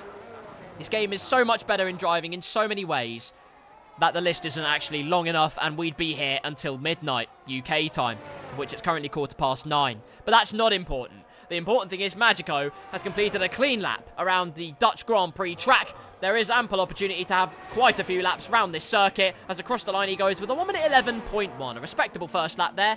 Dirk with his second lap, by the way, a 1 minute 10.8, and that was with older tyres. So fair play to him. A great start from the Aston Martin driver. Here's another man on a lap. Through the final 2 corners he goes. Very safe indeed as we exit through the last corner. Full throttle, pedal to the metal. DRS wide open, battery deployed, and it is a 1 minute 10.8, just ahead of Dirk. Just over 400 separate them. Great stuff there from the Williams driver, as on board with Buck 20 we go. A little bit of a fun fact about Buck 20 is he loves downforce. Can't get enough of it. A lot of his setups are high downforce related, so in the corners he is a lethal weapon unleashed. And on the straights he's a bit like me. Quite slow. Through the left-hander then. DRS wide open. The Aston Martin gets dutifully out of the way, so very well done from him. Down through into the right-hander then. The best second sector of the entire lap.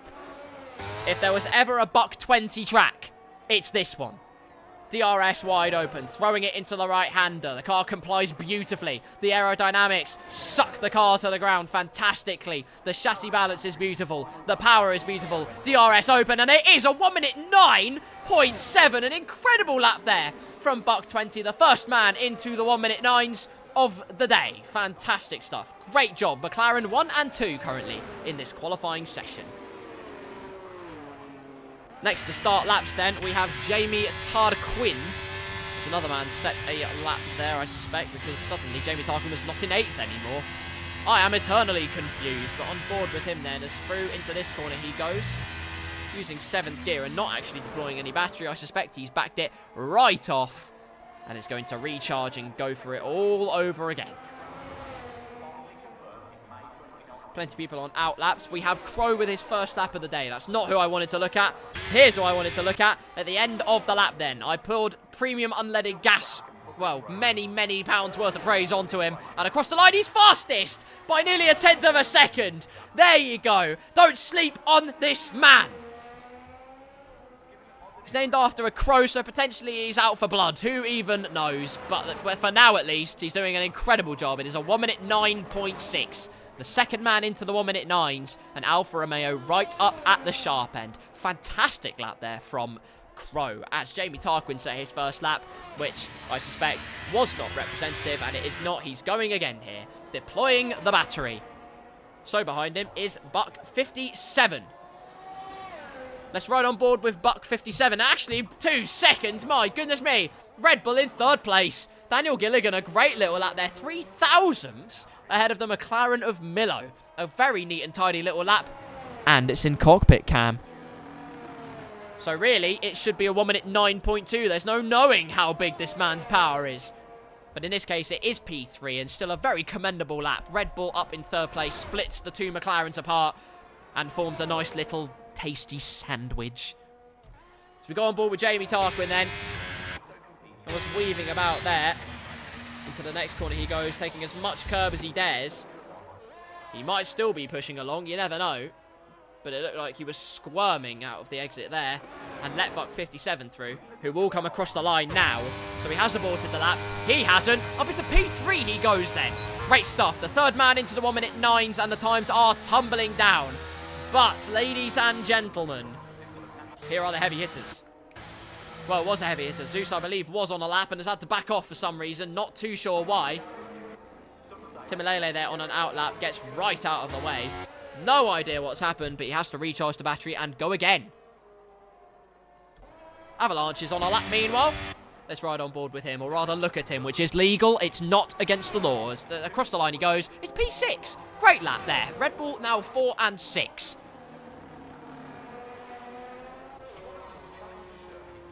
What can Zeus do? The whole world on his shoulders. Pressure mounting in oil tankerfuls. Let's see what he can do. It's 1 minute 15.9. Of course, that is not representative. Let's ride on board with him then for a lap of Zandvoort.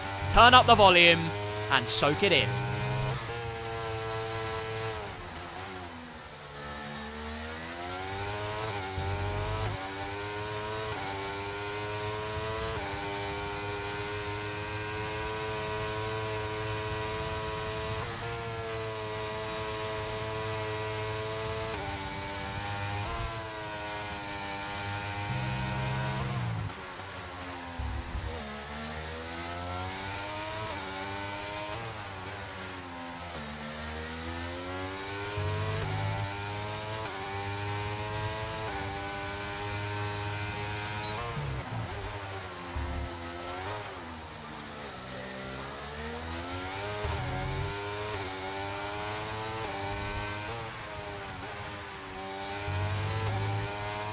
It's all very neat and tidy, but slightly wide into the second to last corner. I've had some bacon, though. Is it meaty? Yes, it is. A 1 minute 9.3. Takes pole by just over 2 attempts. But here comes the next man, Timalele, getting a juicy slipstream. And across the line, a 1 minute 9.1. Into pole position is the Aston Martin man. Thrusted. Fantastic. I might not be able to speak the English language, but a lap like that can leave me very speechless, and it has now. Timalele takes pole provisionally by just over 0.2 of a second over Thanassi. Crow still in third, by the way, and going for more. Through the first corner he goes. Cascading now into the bank corner. You can choose to really fly the momentum through, use the banking on the inside to propel the car round, or maybe carry the momentum, use the outside line, and hope the aerodynamics take care of it for you. Most of the time in the game, it's using that inside line. A slight change down there. Maybe a chance to even push it even more, perhaps, for some of these drivers. Lots of curb being used there, but the car complying beautifully there, keeping nice and stable. As now into the left-hander he goes before the next DRS straight. Car sticking to the road like super glue as he opens up his flap. Please don't ever repeat that. That's disgusting. He sets up best sector 2 of the session so far. I say. Suddenly it's getting very interesting. Where we had a three-way fight for pole position before, could we have another? In fact, it could be even closer because Zandvoort, the margins are so ridiculously minute. Microscopic margins. You just don't know what on earth's going to happen. Across the line goes Crow, and it's P2. A fantastic little lap. Just over a tenth, and nearly just over a tenth and a half. Behind us, Jamie Tarquin does get a representative time and promotes himself into third. Thanassi demoted to fourth as he goes into the pit lane. That small mistake into the final 2 corners could have been the nail in the coffin for the Mercedes driver. There's your pole sitter being wheeled away. German driver Timalele then currently on pole position. Polemeister, I'm going to call him. Forget that. That sounds absolutely rancid. Let's ride on board with Dirk before I get very disgusted in my own head. Through the right-hander. Sorry, best second sector. Don't sleep on Dirk then. He's absolutely flying out there. But this is also an indication of just how quickly the track is evolving out there here at Zandvoort. It's crazy. You have to be right on it as Buck 57 leaves the session, I believe, purely from connection issues. As actually into the pits comes Dirk. So that lap will not be counted. J-Lane, though, will not come into the pits. Across the line he goes. And it is to start a flying lap of the Zandvoort circuit. Let's survey the Williams prowess then. Peerless as he goes through the first corner and flicks it into the right-hander as he changes down the bank corner there, giving him the confidence he needs. Hardly any wheel spin on the exit, if any, in fact. Plants the power down and through. Up the hill he goes. The undulations of this track, just like Spa, are phenomenal. A slight change down. Does he use all of the track? No, again, I feel like just the momentum through that corner. Some drivers can have a little bit more confidence, but not choosing to show their full hand yet, of course. Still 5 minutes to go before we find what ounce of performance everyone can deploy. Buck 57 rejoins. Welcome back. I'm glad it was not too severe. Currently sitting in P8. However, that is a lap that I'm sure will come tumbling down as we get to the final stanza of the session. Here's a man on the final stanza of his lap. J-Lane in the lone Williams car. Is he Venus or Serena? That's the question I haven't asked him yet, but I hope he has the answer for me at some point, because then we can get very fruity at this commentary. To the line he goes, and it's P11, a 1 minute 10.4 for the Williams driver. Promotes himself up a tiny position. Outlaps everywhere here. Timalele going for a much slower outlap, taking hardly any energy out of the tyres. A man who was on a furious outlap is Thanassi, as he takes every single ounce of exit he possibly can out of those final 2 corners. Let's ride on board with a lap for the Mercedes man once again then. As into turn 1 he goes, braking at the 50-metre board. That is as late as you dare there. Confidence by, well, oil rig falls as he goes through into the bank corner. Stamp on the brakes, a little bit wide out there, but you probably can afford to do that, to be honest. The momentum of the bank corner carries you round, and up the hill he goes, planting the power down. Full commitment here. Let's see, through the right-hander. Still opting to change down. It's very interesting, actually. I would have sworn there. He goes very wide onto the grass. And again, it's another lap that's toast for the Mercedes driver on a track where I've had some intel that he's really strong at, especially in time trial. This man is almost peerless. But in this case, finding too much of the limit. In this case, G. Ross did not like any of that. And it's another lap. He does a wheelie? My goodness, I'm not watching a MotoGP commentary, am I? Ridiculous. Anyway, on board, let's look at Timolele then, who hasn't aborted his lap. He's going furiously on the power here. Not using all of the track out of the left-hander, but perhaps he just doesn't need to. As through the middle sector, it's another purple sector. And Timolele, in qualifying, we saw how incredible he was at Spa at the end there. 200ths of a second separating him and Thanasi. Does he choose to complete this lap? Or does he choose to come into the pits, strap on a new set of softs, and when the track is at its absolute best? Yes, he does. Answers my question very quickly then. Fair play to him. He's got absolutely monstrously huge testicles as we see a Red Bull and McLaren procession. That's what Lando Norris and Max Verstappen would do in real life. A nice little procession because they're just such great friends. Looking at Milo then. It was Avalanche actually. I believe Milo was actually on a lap, so suddenly he might well have had a bit of disgruntlement. So in fact it wasn't a procession. It was a nightmare for Milo. But he will reset and he will go again here. Another lap of the Zandvoort track is in the McLaren man's hands unless he chooses to peel off into the pits, which he doesn't. And the final laps of the Blackout Racing League here in Zandvoort will come to fruition as Zeus sets a 1 minute 8.8. Finally gets a lap together, albeit those tyres will be very old now. But Timolele is coming out of the pits with 1 minute and 20 seconds to go. We'll have to get a little bit of a move on if he wants to set his final lap of the session. But Thanasi on those older tyres, a great lap there. Has pole position. And you can see by the way he's weaving, he knows he's done a good job there. He's ecstatic. 1 minute 8.8, the first man to breach that barrier. And with just over a minute to go, Milo's retired. Oh no, he's had an oopsie. He has met Barrier, he's met him dramatically there. It wasn't the first date he was hoping for. Barrier said no.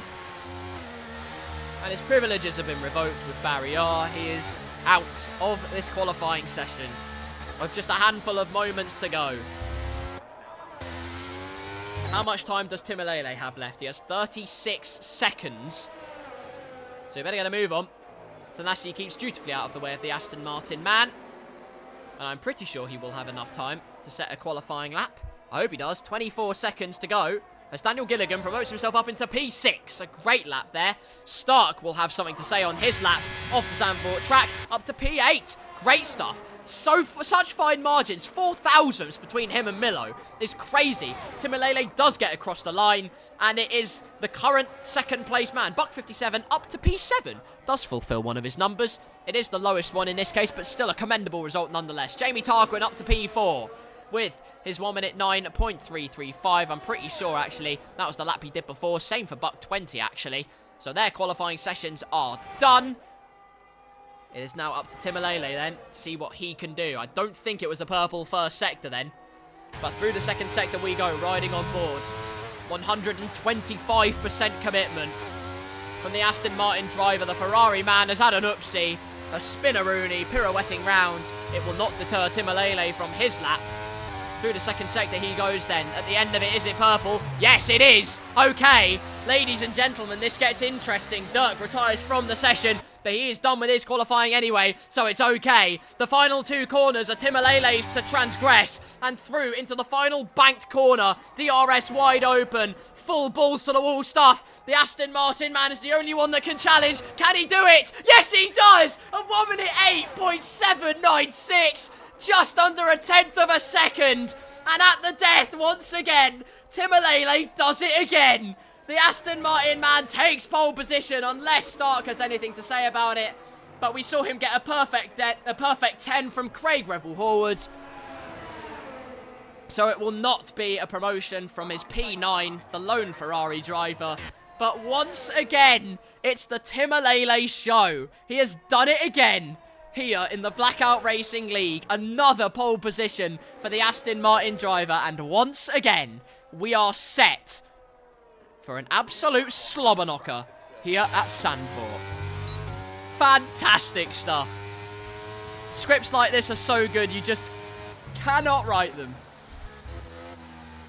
Timalele takes pole position at the death once again. A 1 minute 8.795. Just under a tenth of a second between himself and Thanasi, the two standouts of the day.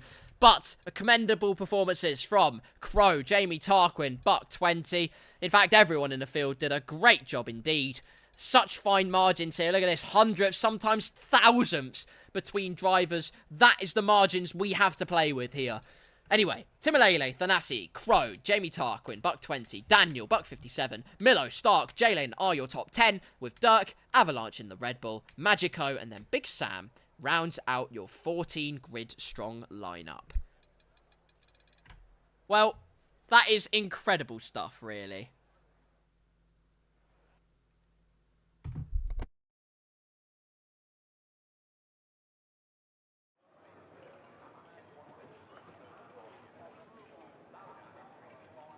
Well, I have full disclosure for you. Timalele didn't do many laps around Zandvoort. And I was like, well, you say that, but then you're going to say pole anyway, aren't you? And look what happened.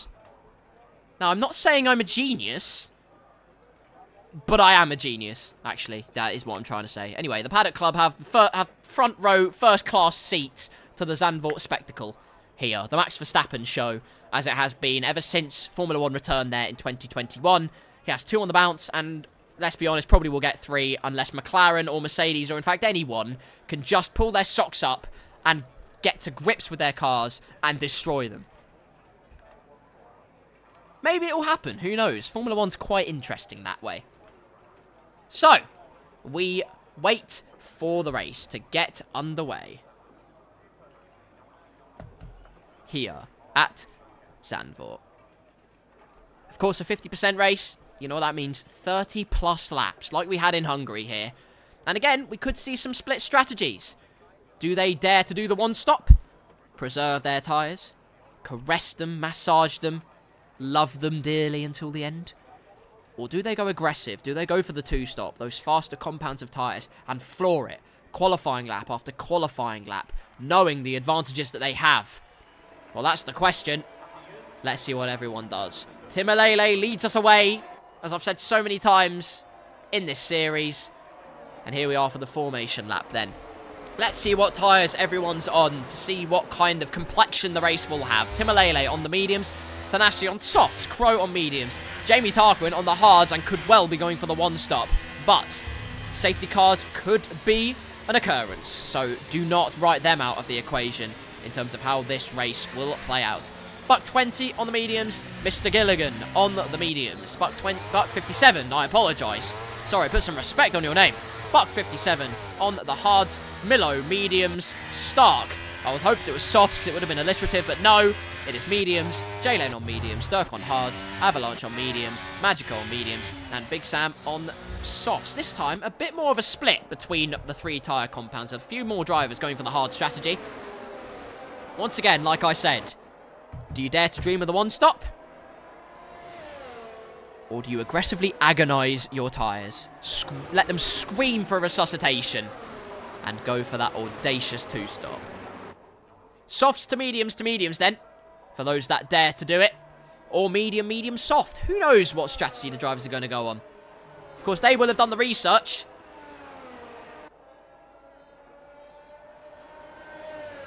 So many questions on the lips of everyone watching. The answers will soon present themselves.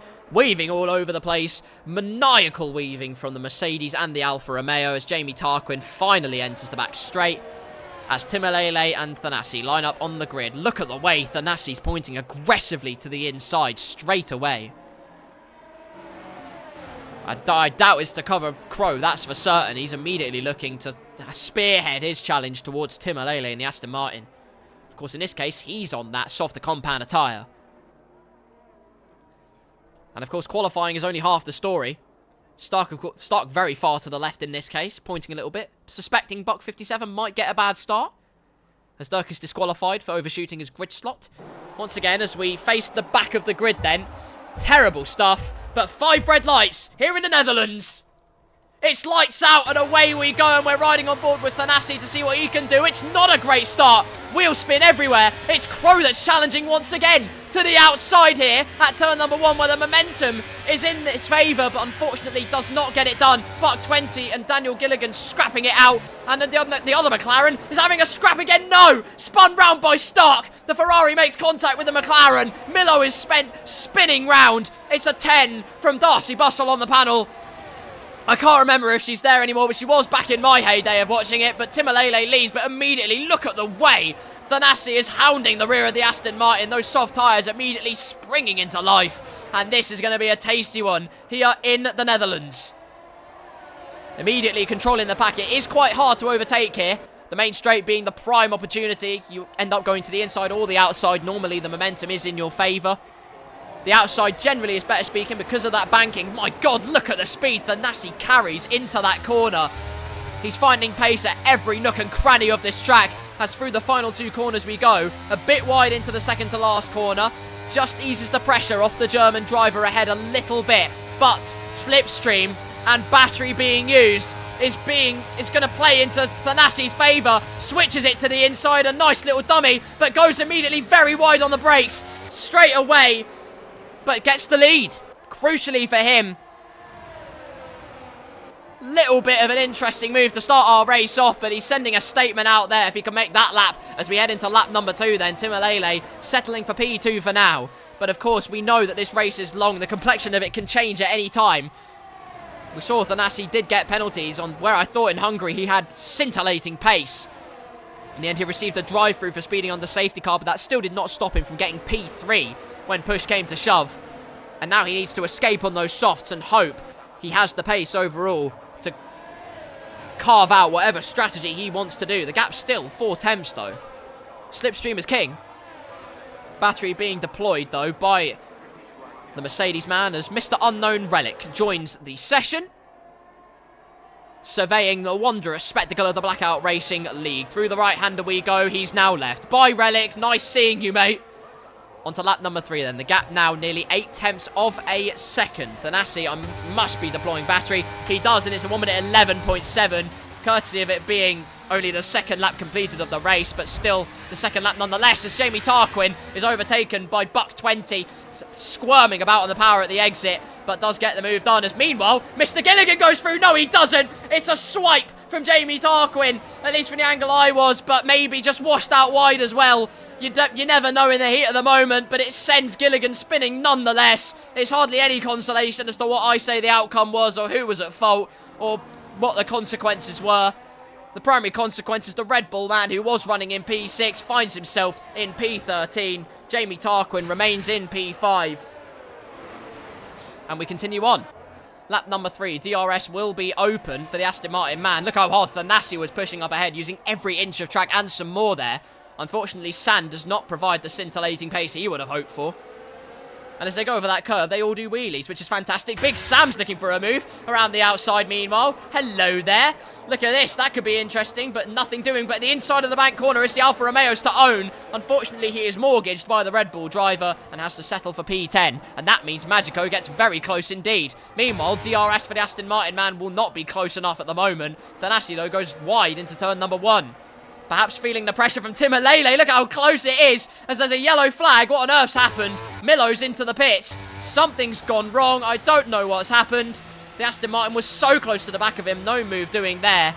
Daniel promotes himself a position, and it's front wing damage for the McLaren man. I'm not sure where that came from because I believe lap 1 he was absolutely fine. He's only just come in. Look at that camera angle there. We actually see the front wing being changed as opposed to bitumen. And so the battle for the lead continues as outside of a second escape Thanasi and Timalele. And suddenly it's a 2-horse race for the lead early on. Mediums versus softs. We saw Thanasi on the mediums keeping up with Timalele on his softs in Spa. And now the roles are reversed. The pressure is equalised. And Thanasi has the whole universe on his shoulders, named after the Greek god Zeus. He has it all to play for here. A track that he is so ferociously quick at. But DRS is wide open on the Aston Martin's back wing. And maybe in this case, he'll be looking, well, he's looking to cut off the slipstream as the Mercedes driver on board with Timalele then to the outside. And before they even reach turn 1, he is ahead. Thanasi on the inside. He's been hit and nearly spins round. A half spin there. The gap was closing all the time there, as Timalele had such momentum, and immediately it's getting very tasty between the two leaders. My goodness me, are we in for a corker here at Zandvoort? And it just means that these two battling, Crow's now coming into the spectacle, and Buck 20, don't count him out, if these three suddenly have a triple scrap A. Fantastic! In much calmer news, we look at Avalanche, who is into the pits. Changed onto the soft tyres as number 3. Gonna send it like Rick Bobby on a Sunday. Or in fact, any day, I imagine. Let's see if he brings out his prime Aussie smiley boy here in Zandvoort. Look at this, a top 3 separated by pretty much a second. We saw this one before, didn't we? The speed that Thanasi carries into that right-hander is wonderful. Just compromises the left-hander a little bit. But it's applying that pressure wherever he can. DRS so powerful on that main straight, but the gap now, 6.5 tenths of a second. And suddenly, it doesn't look too likely that he's going to make the move, although he will do his damnedest. No battery at all, though, on the Mercedes car, and he will have to settle for P2 for now, then. Crow, meanwhile, just keeping a watching brief. Plenty of battery on his wagon. The Duracell Bunny is jumping for joy. Duracell Bunny is probably the fictional character that's got the most airtime in this series. A bit wide into the bank corner, but the momentum, like I say, the car just takes care of that. The banking just takes care of that for you. As in the background there, you saw Avalanche flying through the background there. Daniel, despite his little spin, still not too far off the back of the pack. And this race is not over by any stage for anyone. A safety car could be out at any time here. And the pace that Daniel has, he's catching Big Sam by multiple tenths a lap, who he himself is battling Magico. So it all gets very interesting now. So it's never quite over when you think it is at Zandvoort. DRS super powerful, tyres go off super quickly, but aerodynamics, of course, being the king. How much confidence do you have? How much bravery do you have? Every lap that you keep it together, keep it clean, don't have contact, where you just keep it on the road. That is a lap where you can just build it and build it and build it and keep harrying the cars ahead. The gap now half a second as we exit the last lap. The battery on 0%. Thanasi has used absolutely everything and then some. Thinks about a move to the inside, shows the nose, feints a move, but nothing doing there. The Mercedes man settles once again into second place, with Crow not too far behind. These three, of course, now creating a little bit of a DRS train. They're escaping as Big Sam will get past Magico with DRS wide open, but Magico to the outside. Side-by-side racing here for the fringes of the top 10, and Magico does have the momentum and will, I'm happy to say, keep his position. Well done him. Great racing from both of them. That's what I'm more happy to say, actually. I don't have anything against Big Sam. He's a lovely gentleman. And as you can see, he drives like a gentleman. Brilliant wheel-to-wheel racing from the Alpine and the Aston... I've said it again! I've said Aston Martin instead of Alfa Romeo. Smite me. Anyway, back to the lead pack as Crow has actually had a moment. I have no idea what's happened, but he's suddenly 3 seconds behind. Luckily, no damage on the Alfa Romeo, but it means Buck 20 is now all over the back of the Alfa Romeo man. Goodness me. Suddenly, it's just a 2-horse race for the lead then. This is as close as Thanasi has ever been. Both of them have 0 battery left to deploy. The mind games being played by both of them here. It's going to be a colossal challenge for the lead. As to the inside, Thanasi showed the nose, sends Timalele wide. The pressure was on, and Timalele just broke too late, but luckily for him, keeps it all together. The outside line has that prime momentum, perhaps into the bank corner. The momentum from the outside, switching it back, will give Thanasi that boost he needs as they head down towards the right-hander. The gap closing in all the time. But unless you have such momentum as Buck 57 disconnects, I assume, because, well, that's all I can assume, really. But the gap just 2 tenths. Look at the pressure Thanasi sets on Timalele. This is unbelievable stuff here, and it's only lap 8. The two main leading protagonists in Hungary until those safety cars came out, and then it was Raikkonen who made the difference with his one stop, with his consistency, with his overwhelming pace. He had it all in spades on that day and kept himself firmly under control, won that race. Still in the podium position so far and keeping Buck 20 at bay, which is all he needs to do currently. Bearing in mind, if these two keep fighting, well, it's going to get very tasty indeed. Both of these two drivers in 3rd and 4th could find themselves scrapping away. As we look at the helicopter shot here, Thanasi firmly in the slipstream and decides to go for the inside line again here. Interesting stuff, not choosing to try and hang that momentum round, but it doesn't matter. It's again a textbook little overtake as J-Lane gets past Buck 57 as Buck 57 rejoins. So maybe the challenge will be back on for the Mercedes man. Stay tuned for that one. Let's assess the situation so far then, as I'm going to show you the age of everyone's tyres so far. No, I won't actually. Let's look at the position changes everyone has done. It's been unfortunate for those of the cars at the back there. Spins galore and contact galore so far in this race.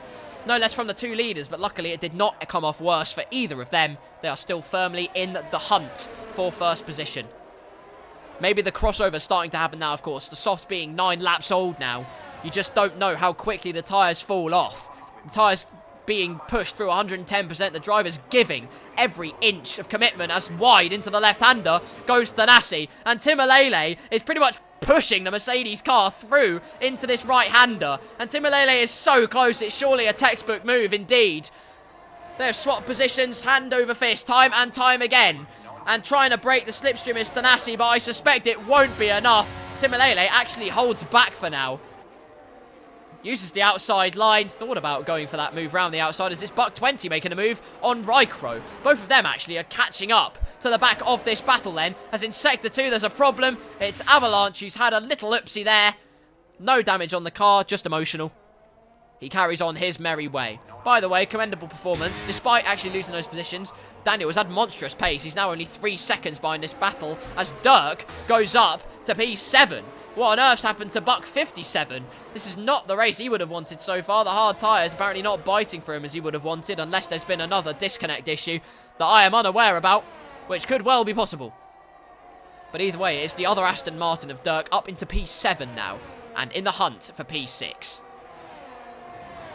Strategies, of course, well at play. If you started on mediums, perhaps you're going for the one stop, or perhaps you're sending it with the two stops as Avalanche has retired. Oh no!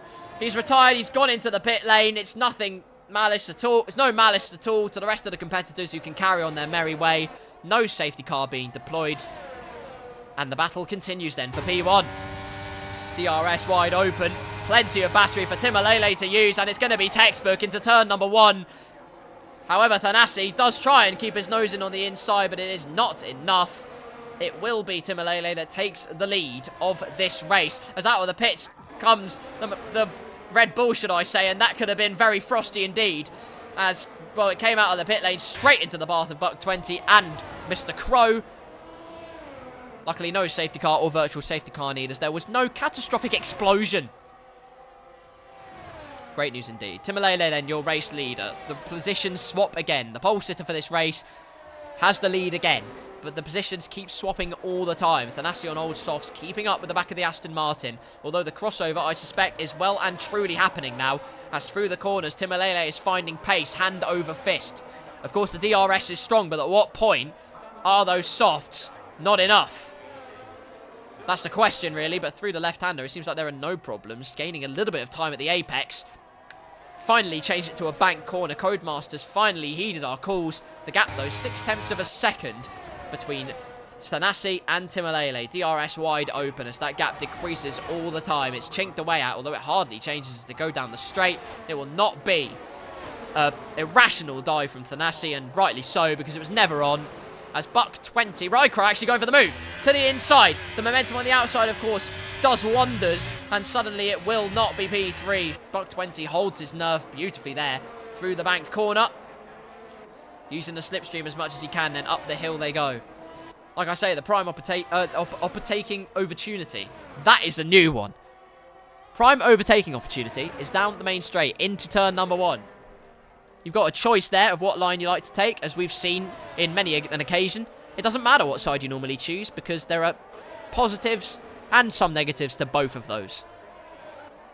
Very respectful racing from all the drivers so far, and I commend them for it. Of course, we've had many a contact, so maybe I'll take back what I say. Who knows? But anyway, it's been respectful from these two for the most part. A bit of a frosty bit of contact into turn number 1 that nearly sent Thanasi spinning. Nearly sent his world topsy-turvy, but luckily for him, he's still firmly in the hunt for the lead. And into the pits he comes. First stop at the race. Is it the only stop? You are about to find out. Into the pits, rush out the Mercedes crew, and it will be hard tyres on the Mercedes car. So a one stop then, softs to hards for Thanasi. Will Timalele respond then? We know how powerful the undercut is. It depends where he comes out at. Where will it be? It will be behind, I believe, his teammate, Buck57, who hopefully will dutifully get out of the way. One man that won't, though, is the Aston Martin teammate, Dirk. Now, this gets very interesting because, of course, in league racing, just like in real Formula 1, perhaps it is a team game, just like any other. So does Dirk choose to defend this? Well, it's... Oh, goodness me! Contact as they went through as it gets very nervous between the two drivers. All happens so quickly there, but to the inside goes Thanasi. Can't get the switch back on. Still, it's Dirk that's ahead, and this is costing Thanasi time. Every single millisecond that he's stuck behind the Aston Martin driver, this plays beautifully into the leader's hands as he tries to send a move to the inside there. Nothing doing, although maybe on the exit he'll have something to say. It's getting very frosty indeed between these two drivers. DRS will be open for Thanasi, but nothing doing there. Still stuck behind the Aston Martin driver.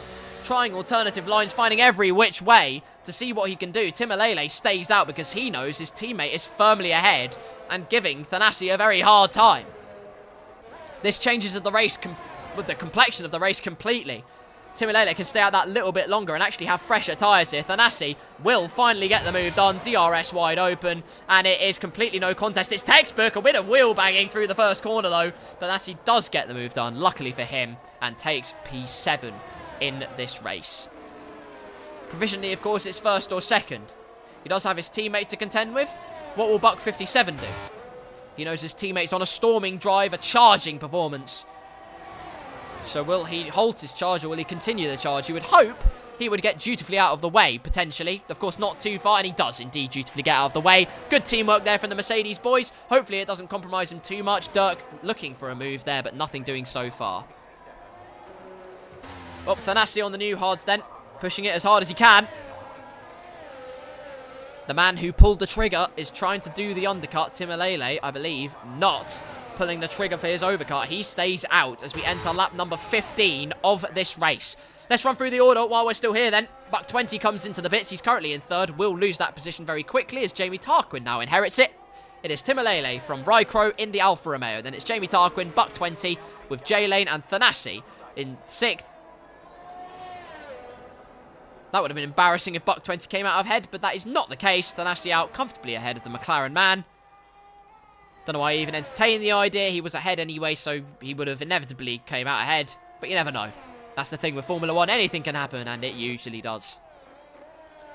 So it's Timalele, Crow, Jamie Tarquin, J-Lane, Zeus, the Greek god, Buck57. Then it's Dirk, Buck20, Daniel Gilligan up to 9th now, and firmly in the hunt in the wheel tracks and the slipstream of the McLaren, with Big Sam 10th, Magico 11th in the hunt for P10, with Stark and Milo rounding out the drivers currently racing, as Timalele gets a bit of a slide on. My god, he's pushing hard, and could this be the lap where he finally pulls the trigger, comes into the pits, and fits on a new set of boots? Actually, Crow's done a great lap here, gained a bit of time on Timalele in that final stanza of the second sector, maybe even the beginning of the third. In fact, it's Crow who pulls the trigger next, at the forefront of the field, covering off Buck20's charge, of course, on those new tyres.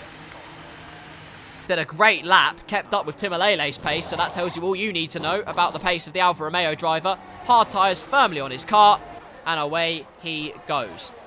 These are what the tyres look like then. 15-lap-old tyres for the top three. As Crow comes out of the pits, it's going to be agonisingly close between himself and Buck20. It will be Buck20 that gets the undercut done because you just do not want to trespass over the white line. He does have supremacy for now. However, there is traffic up ahead who has yet to pit.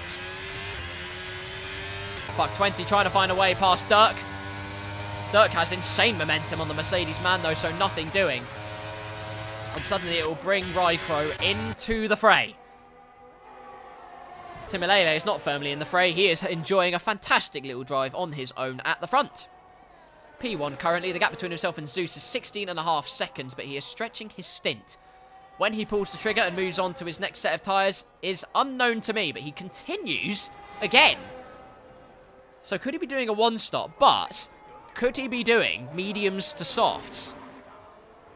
Now, that would be very interesting. Perhaps waiting for a safety car as well, as Jamie Tarquin is the next man to pull into the pits. 17 laps on the hards, perhaps thinking the mediums can get all the way to the end of the race, and he does think so. And you know what? I agree so. Fitted on, efficient work from the Haas car, an efficient exit out of the pit lane, and Crow is going for moves left, right and centre, sending one to the inside of Dirk as he gets past Buck 20 as well, and into 4th place he goes. My screen's cut off. I hate everything, but a great little move there from Mr. Crow as he exits the bank corner. Next target for him is the Mercedes man off Buck 57 as Buck 20 will get the move done. Using the momentum out of the bank corner, he gets past Dirk finally and up into P6. All the time while they've been fighting, though, it's this man in the Red Bull who's been keeping a watching brief, still on those medium tyres. What strategies are at play now is my question. This is where things get very interesting. Look at this. Buck 57 sliding about everywhere, and it's holding up. These two behind, maybe the Bucks working together, providing that Bucks fizz as they enter into the right-hander. No move doing there, and the margins are so close. It's millimetric precision from all the drivers here to not break their front wings or make contact. Great stuff as we exit the final couple of corners, and where it was Rycrow who was behind 2 drivers previously and made the double overtake, maybe it's now Rycrow who is gazumped by Buck 20, although I fear not in this case. In the case of Buck 20, does get past the second buck of Buck 57, but to no avail. He will just claim P4. I say just P4 for now because this race is far from over, but Timalele finally pulls the trigger and is out of the pits. The gap between himself and Thanasi is 5 seconds, but crucially for Timalele, his tyres are much younger. 5 laps, which can make all the difference here. There's a yellow flag in Sector 1. What has happened? Jamie Tarquin, I think there was contact between him and Daniel Gilligan. In fact, he's met Barry R, or he's met tyre or something, or side pod, I have no idea. But he has front wing damage, and he's on the grass, and he's lost all kinds of composure. The man, who could have been firmly in the hunt for the podium positions or a good result in the top 5, finds himself with egg on his face, and will have to transverse another lap before he enters the pit lane to get that damage fixed. Not sure what happened there. It was very close between himself and Daniel Gilligan. Must have been big contact because Mr. Gilligan was all over the back of Dirk and Buck 57 up ahead. So drama here at the Netherlands. Luckily, in the case of Mr. Gilligan, it won't affect him too much if he has damage because he can just peel into the pits anyway. Or is there an audacious strategy at play here? He's onto his 18th lap on the medium tyres. He's seen that the softs can do at least 13 laps. So perhaps there is an opportunity to go from the mediums to the softs. And if he does that, fair play to him, because really, well, with how aggressive the tyre wear is on this game, you've got to be the tyre whisperer. In fact, more so than that, you've got to be the tyre caresser to even get to that stage. So if he does that, I will tip my hat to him, which I'm not wearing. But if I had one, I would tip it.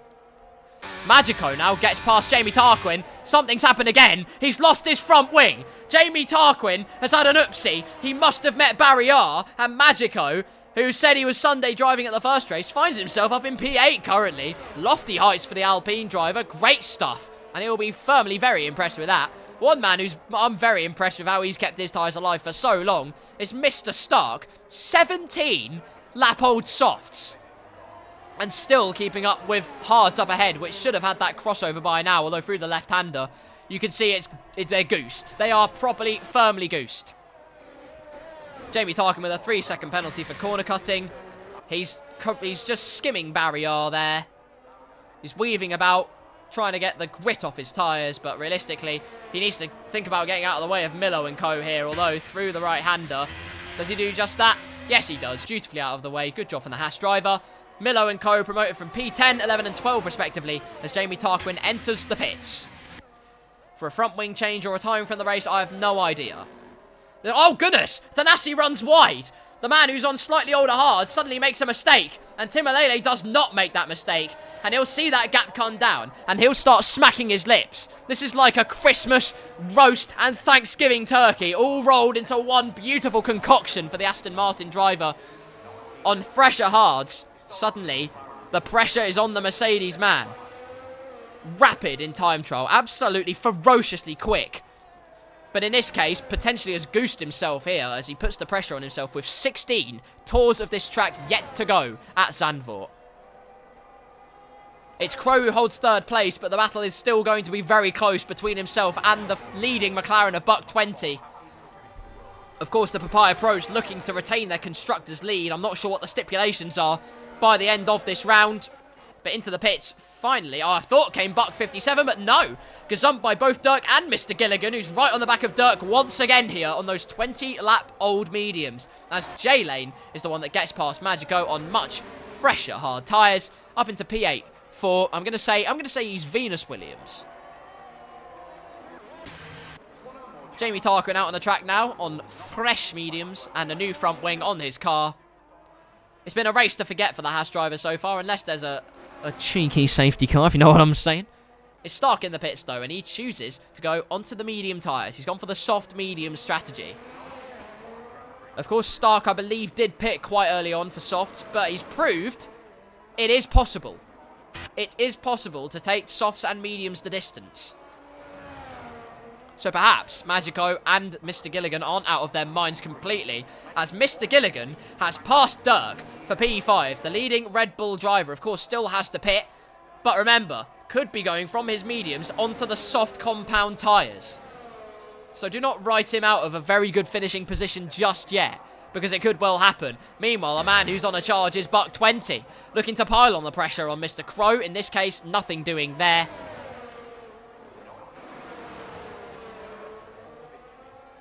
But the switchback out of the bank corner, potentially. Momentum can be found everywhere around this track. There's so many opportunities if you play your cards right. The main opportunity, like I say, is that back straight. But if you find that momentum, put on the pressure where possible. As Magico goes on to the softs. I said it would be happening. And Magico comes off his mediums to do just that then. Where does he come out in this race? He'll come out comfortably in P11. And now the charge is on those soft tyres. With just under 14 tours off this track to go as Jamie Tarquin sets the fastest lap on the newer mediums. How much longer does the Red Bull driver stay out for? Still has sensational pace, almost outside of a second of the Aston Martin ahead. Driving an exceptional race, might I add. And through the next two corners, hugging the apex like your favourite pet. Unless it's a goldfish, probably don't hug them because they might explode. Through he goes then. It's the battle for third place that is really quite close and tantalisingly tasty. Buck 20 up into P3 then with the DRS move. It's going to be switcheroos all over the place between these two now. They'll have to do the math in their head, of course, as to what order they will be come the last lap. Who blinks first? Who will be behind? Who has that DRS advantage on the last lap? Or do you go ahead as it's so close? My goodness me, almost pushing the rear wing of that McLaren through the right-hander. Crow actually has quite a bit of battery on him. Buck 20 has deployed every single ounce of electrical energy he can possibly deploy. As the battle between the Aston Martin and the Red Bull rages on. We've seen Timalele and Tom go at it, but in this case it is Dirk and Daniel Gilligan. The battle of the Ds as opposed to the Ts. I don't know what that stipulates, but I'll leave that to you. The mediums, of course, are getting firmly cooked here. Casseroled as they exit the next few corners. DRS wide open on the Aston Martin, but this opportunity, unless you're right alongside, is never quite as big of an opportunity as it would seem. J-Lane promoting himself, though, into the right-hander, brakes nice and late, and is firmly alongside, and that is when you have the chance to do it. Leaves plenty of space on the left, but luckily for him, the Mercedes man isn't there. Up into P7 now, as Crow retakes third place. Like I say, they'll have to do the mental math. The swapperoo as Daniel Gilligan comes into the pits. Oh, he gets a 5-second penalty for speeding in the pit lane, though. No! That's the last thing he needed to do. A bit forwards in his box, by the way. You see the yellow marks there. The game deciding no you in terms of that. But out onto the soft tyres he goes. And prepare yourselves, ladies and gentlemen, because the charge for P5 is on. I'm calling it. There is a big chance he makes it there. Heard a bit of contact, I think, with the inside barrier, but nothing doing there. We shall now see the time screen set alight. The gap has remained relatively stable since the mistake from Thanasi. 4.7 seconds. The gap then as Milo makes a move on Stark. Of course, he's on fresh softs and pitted very recently as well. Softs working brilliantly, and now the McLaren man promotes himself further up the field. The Dutch fans wear orange. Well, the sky is blue, mate. My goodness, this announcer is something else. Down the main straight we go. Timalele finding time, hand over fist. Dips a tyre into Gary Ravel. It's the worst name I've come up with, but the point is it doesn't deter him too much from his pursuit of the lead of the race. The gap between this two fluctuating all the time. Close and then not too close. As Jamie Tarquin's had another oopsie. Another spin for the Haas driver. Luckily, no damage there. Just talent. Really unfortunate. Like I say, it's just not been his day out here in the Blackout Racing Series in the Netherlands. After what was a great race at Spa, caressing old mediums, he cuts that curb so much. My goodness me, he's finding the limits of the track hand over fist here. Or maybe just purely out of frustration. Milo sets the fastest lap, by the way. That's an indication, if you ever need one, that new tyres are the GOAT. Timalele has gained a couple of temps on this lap. You can see how much pace Thanasi gains into the right-hander, by the way. You just saw the time fluctuating. Timalele went down to 4.3, but through the left-hander, that's the compromise, as Timalele gains another couple of temps. And the gap's just slowly being eaten away at. But time is running out. Nearly 10 laps to go of this race. And where do you go from there? Is into Sector 1. Jamie Tarquin is out. And a safety car! Oh, goodness! That changes the complexion of things. Suddenly, Timalele's charge doesn't need to be worried about so much. Try and ride on board with someone who is there and looking on at what on earth has gone on. Jamie Tarquin, I think, met barrier. It looked like his dot was firmly on the outside of the banking. So not ideal news then for the Haas driver. Well, not ideal by any stretch of the imagination. As suddenly, those who were being pursued now have an opportunity to stick on fresh boots. That's really unfortunate.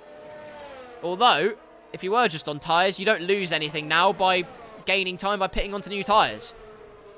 Of course, they all have to stick to a delta through this lap. Being very careful not to speed under the safety car, and being very careful if they have pit assist to not speed into the pit lane, making sure they have delta almost in hand, really, just to ensure that they don't get a penalty. Because a 5-second penalty could prove catastrophic, with now everyone, pretty much, on the soft compound tyres. In fact, I believe it will be everyone on the softs. A safety car has changed the complexion of the Dutch Grand Prix in the Blackout Racing Series. As Buck57 gets a drive-through penalty for speeding under the safety car. And that is not what you want to do. Into the pits then comes Thanasi and Timalele, and if they are all with at least 100 brain cells, which they are. In fact, there were several thousand brain cells, so forget I said that, but at the end of the day, they all come into the pits, and it will be mediums. Mediums for Thanasi. Isn't that interesting? It's a battle of the splits now. The man who, of course, is phenomenally fast. That wasn't a word, I don't care. But the man who is phenomenally fast round Zandvoort thinks he can hold out on the mediums to the end of this race. But there are very, very hungry hippos behind him that will snap at his heels. Safety car will only be out for a couple of laps yet, but it should be out for this lap and the next one. Jamie Tarquin leaves the session, and I assume he is absolutely furious. He may well look a bit worried. He's going to have some explaining to do when he goes to his garage. As the Haas team go, what on earth were you doing? With front wings flying about everywhere. Carbon fibre careering into the nearest vicinity. Flying into nearby Belgium. The highs and the lows of the Blackout Racing League. For the top two of this race, it's pretty much been nothing but highs. And with the safety car out as it crosses the Sector 2 line, it will stay out for another lap, so more opportunities for the likes of Big Sam and Daniel Gilligan and Magico, etc. to catch up to the back of the pack then.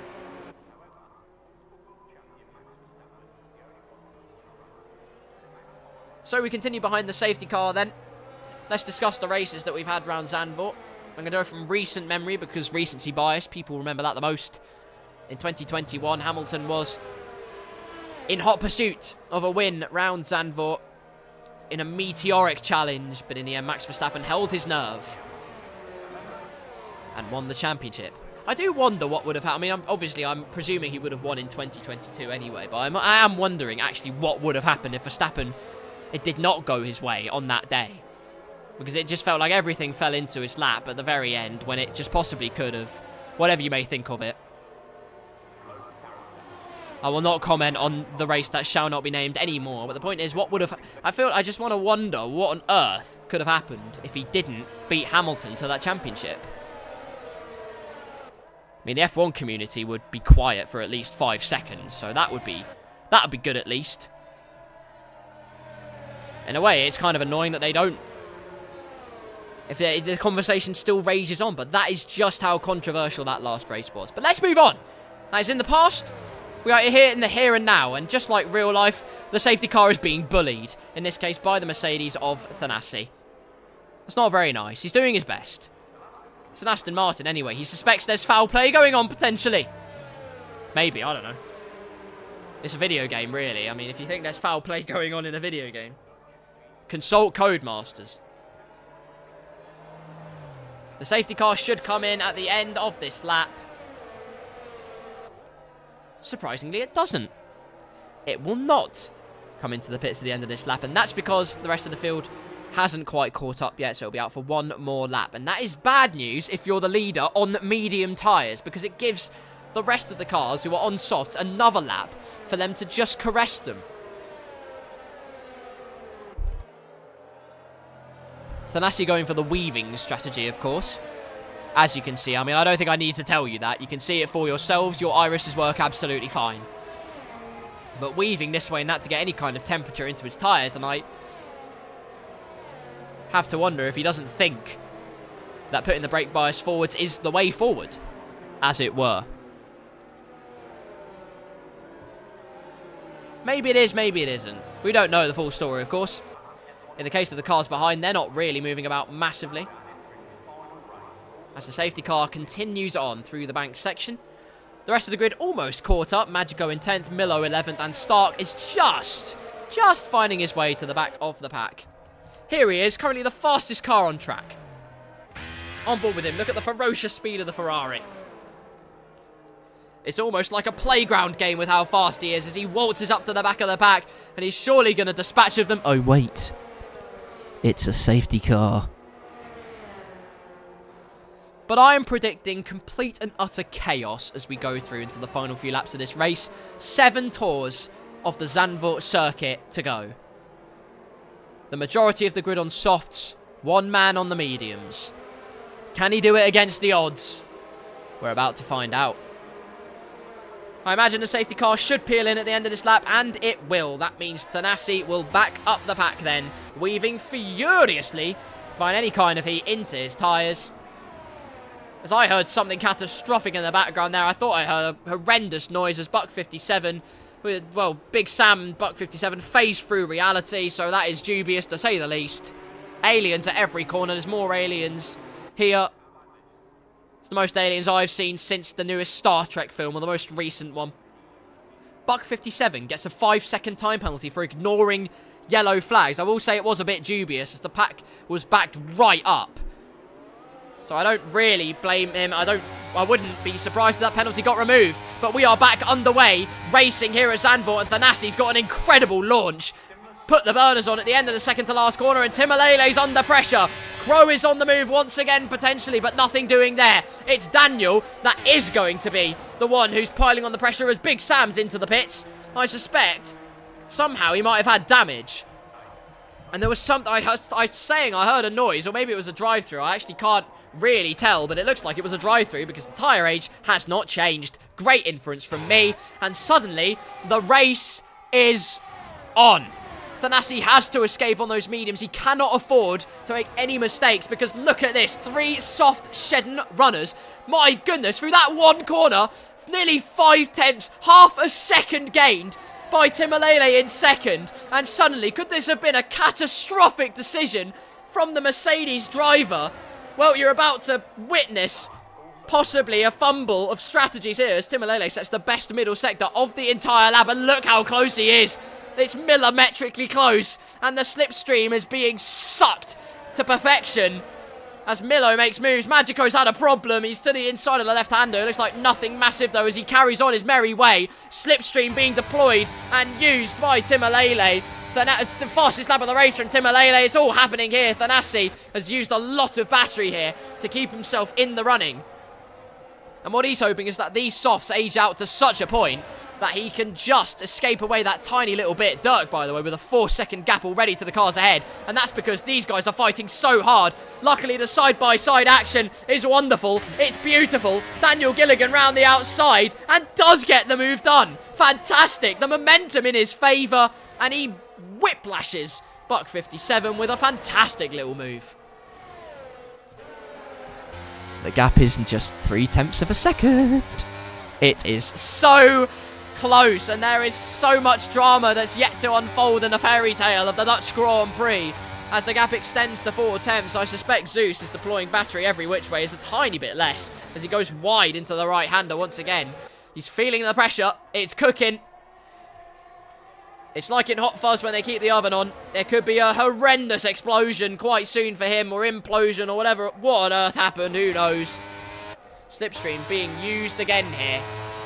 Battery not really being deployed by Thanasi, and Timalele is going to get exasperatingly close, but nothing doing there for now. DRS will be enabled on this lap, though, as Buck 57 comes into the pits for a new set of boots or something that's happened. He did get that 3-second time penalty for multiple warnings. And because of the age of the tyres, it looks like it's another drive-through penalty that's happened. Well, will we have Codemasters to thank for potentially ruining their races in a very unjust way? To be honest, I am not too sure. I suspect the answer to that is yes. Anyway, Timalele still 0.3 behind, and this 4-car train suddenly is becoming somewhat of a caterpillar, because it's going to sprout into a beautiful butterfly for some of the people in this race. Thanasi is about to be gobbled up, I suspect, and this is not what he needed. He went for the medium gamble, and perhaps there's something to do as there's contact between him and Timalele. Luckily, I don't think any damage for the Aston Martin driver. Just the middle, giving a nice smooch to the rear end of the Mercedes man through the right-hander, and the pace of the Mercedes. Oh, goodness me, there's been an oopsie. Daniel Gilligan and J-Lane have had contact there. They've got too close for comfort. They've caressed each other. And Timalele round the outside potentially. Will Thanasi wash him out wide? He'll try to, that's for certain. Did he leave him enough room? That was very, very close indeed. That was pretty much right on the limit. Don't know if he absolutely left the car's width, but he keeps the lead. It's robust defence that he needs, though. He just is craving that robust defence to give him any sort of hope of winning this race. Timalele was firmly alongside half a car length, and in true Formula 1 spirit was pushed, well, shown the cold shoulder, to be honest with you. So then they reset. They go again. We saw Thanasi on those old softs, though, keeping up with those mediums. So I do have to wonder if this was really the right decision. I've said this so many times now. But you can see that Timalele is still firmly in the wheel tracks of the Mercedes man. And as we go through the left-hander, oh my goodness me, the slingshot is superb. And 2.5 of a second is all that decides first and second place. But soon enough, that gap is reversed. Thanasi is pushing to the limit. Timalele pushing to the limit. My goodness, a big slide through the bank corner as DRS is wide open. Don't count out Crow in this battle. It could be 3 wide. And oh goodness me, its contact was going to be inevitable there. Timalele was pincered there. Luckily, nothing doing there. And I told you it would be chaos. It continues to be chaos. It's all getting frosty as Milo makes a textbook move around the outside, swooping round. A much calmer bit of commentary there as J-Lane gets past Magico. I can breathe for just a little bit. Timalele, oh my goodness me, is so close. Perhaps a bit hot under the collar. He's looking for every avenue possible to get past. And this race is getting super, super frosty. Add a cherry on top of that cake while you're at it. There is drama to be had yet. Buck 20 hasn't got involved in any of it so far, and it could prove to be to his gain if things go wrong. But the exit from Thanasi is absolutely shocking. Timalele with DRS wide open, and he thought about going to the inside, but nothing doing there because he knows the main straight is where it's at. Contact once again out of the corner, but Thanasi slides once again. Look at this 4-car train then with just a handful of laps to go. Not even that. It's 2 laps almost to go in this race. No battery left for either driver. And it's going to come down to fine margins on the final lap of the Blackout Racing League, potentially. Pressure being applied in every single stanza in every single which way. Thanasi is holding the lead currently, but for how much longer? As Buck 20 has great momentum around the outside of the bank corner. You can afford to do that, like I've said many a time. The aerodynamic equalisation is what keeps the drivers on track, where Timalele got so close on the last lap. Half a second now, the gap beginning to just fall into the Mercedes' favour. He just needs to keep it together. That's all Thanasi needs to do as we head on towards the final lap of this race. He goes a bit wide into that corner. Can he get the exit he needs? The gap just under half a second then, as DRS is opened by Timalele. Into this corner once again then. Thanasi does keep it clean this time, and that's crucial for him here if he is to keep the lead of this race. Sector 2, there's a yellow flag once again, but nothing that would have been completely dramatic. The helicopter shot then as we enter the final lap of the race. The soft runners have done everything that they can. There could be one more twist in the tail just yet. Look at the momentum Timalele has. There is potential. Thanasi blocks the inside line. Crow almost makes contact with Timalele. And that could be the final bit of cherry on this cake that Thanasi needs. Every bit of defense, but look how wide he's gone into the bank corner. It does, unfortunately, in the game, lose you time. And as you can see, the gap, once again, closes up that tiny bit more. Soft tyres are nowhere near past their best, by the way. There's still time for things to change. There is still time for drama, potentially, as we head on through Sector 2, then through the right-handers. Will Thanasi keep it together, keep the pressure at bay, and take yet another win in the Blackout Racing Series? He did it once at Spa. He could do it again here at Zandvoort, but he's got just a couple of corners left to go to keep the pressure down, to keep himself firmly in the hunt. He gets it right, and this could be it. The Mercedes man could do it, but look how close it is. 0.3 of a second. You don't want it to be that close very often. Timalele with one last chance, potentially. DRS wide open. It's going to be a hole to the line. And Timalele in the slipstream. Is it Thanasi? It is Thanasi by the finest of margins. Buck 20 behind gets P3. A dogfight right to the end. And some very, very close on the wire racing that is eventually conquered by the Mercedes man by such fine margins. The medium strategy was in the end not the incorrect gamble. He did everything he could. He had to play the defensive card and did it in the end. J-Lane gets up to P7 as well on the line. 16 thousandths of a second. So close between himself and the Red Bull driver. Magico will finish 9th. Big Sam in 10th. Buck 57 in 11th place. Crow in 4th. Milo in 5th. Dirk did well to keep in 6th place. It's a great haul of points for the Aston Martin team. A fantastic haul of points, in fact. They continue their Constructors' crusade then. The story of the day, though, is Thanasi takes 2 in a row. It's on the double for the Mercedes man. He takes yet another win in the Blackout Racing Series. Such fine margins. It was so close between himself and Timalele in the Aston Martin. It was very on-the-wire stuff. Did he leave enough space on the outside when Timalele was firmly on the outside? That's the question. Was it just hard fair racing? I leave that for you to decide. On the track at least, it is the Mercedes man that takes it. With the McLaren of Buck 20 in the end, taking the spoils and claiming the final podium spot. A good result for McLaren then, who claim P3 and P5. What that stipulates for the Constructors, I am not too sure. Of course, every driver scoring points in this race. Let's review the finishing order. Thanasi does just get the win here at Zandvoort by 83 thousandths of a second. Timalele in P2, Buck 20 P3 with Crow P4, Milo P5, Dirk P6, J-Lane 7th, Daniel Gilligan, the lead Red Bull, in 8th. Magico does P9, credit to him, well done. Big Sam in 10th, Buck 57 in 11th, Stark in 12th, Jamie Tarquin 13th, and Avalanche, once you add in a few vowels, takes the final spot in the classification. Well, my goodness me, what an exhausting race. Oof, sweaty races. You can say that again. Blimey O'Reilly, that was quite something. There was drama in Belgium, and God, there was plenty of it here as well in Zandvoort. My goodness me. Close racing that went right down to the wire. It was hard racing. Was it fair racing at times? Well, I leave that up to you once again, but it was certainly, well, it was quite something, let's put it that way. Still some great racing and some respectful racing on the whole here in the Blackout Racing League.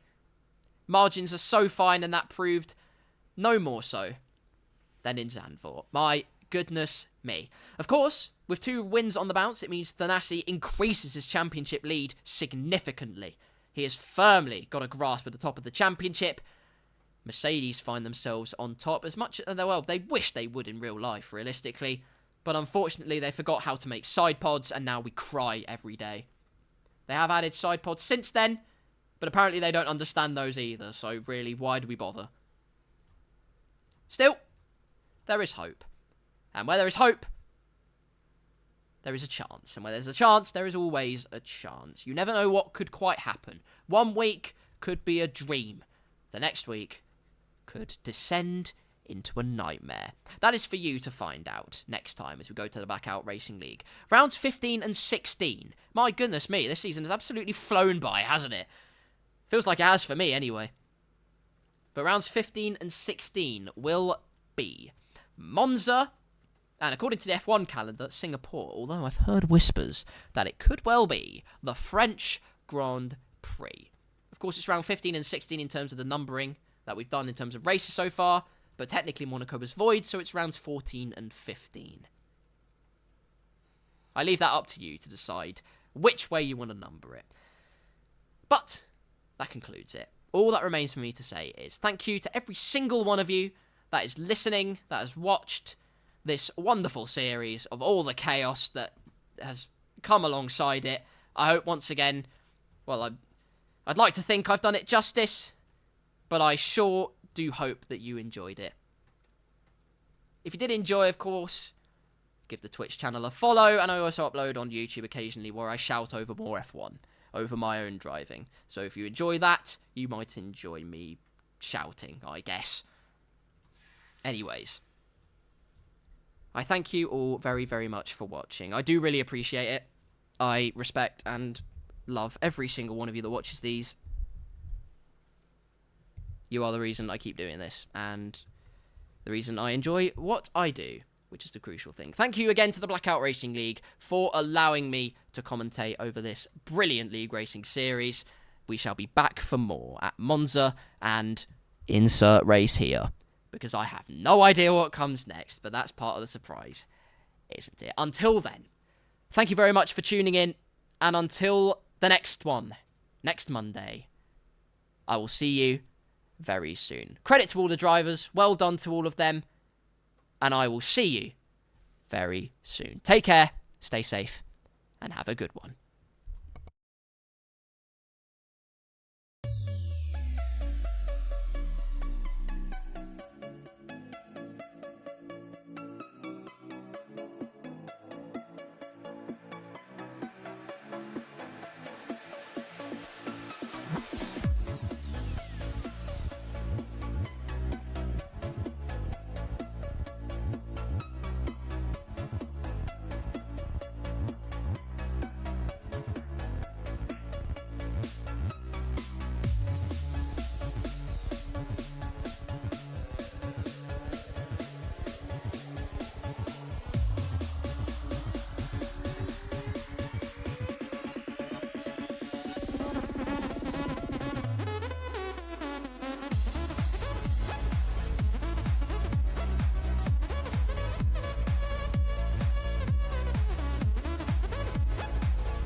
got a question. If you'd hear me out.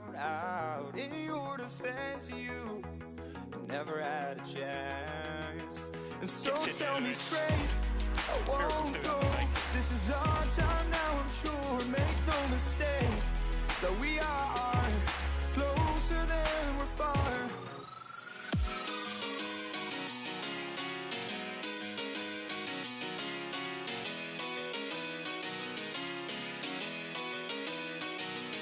Embrace for impact, and fight your fears far. Embrace for impact, I'm a future's engineer, and baby I'm here, I'm here, I'm here,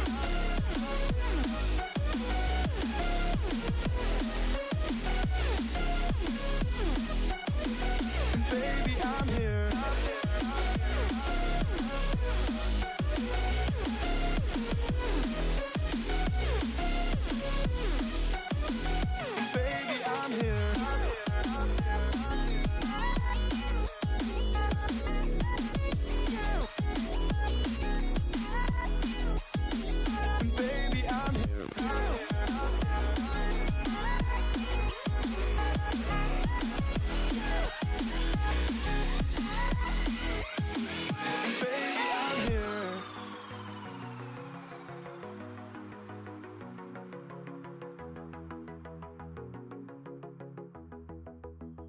I've got a question.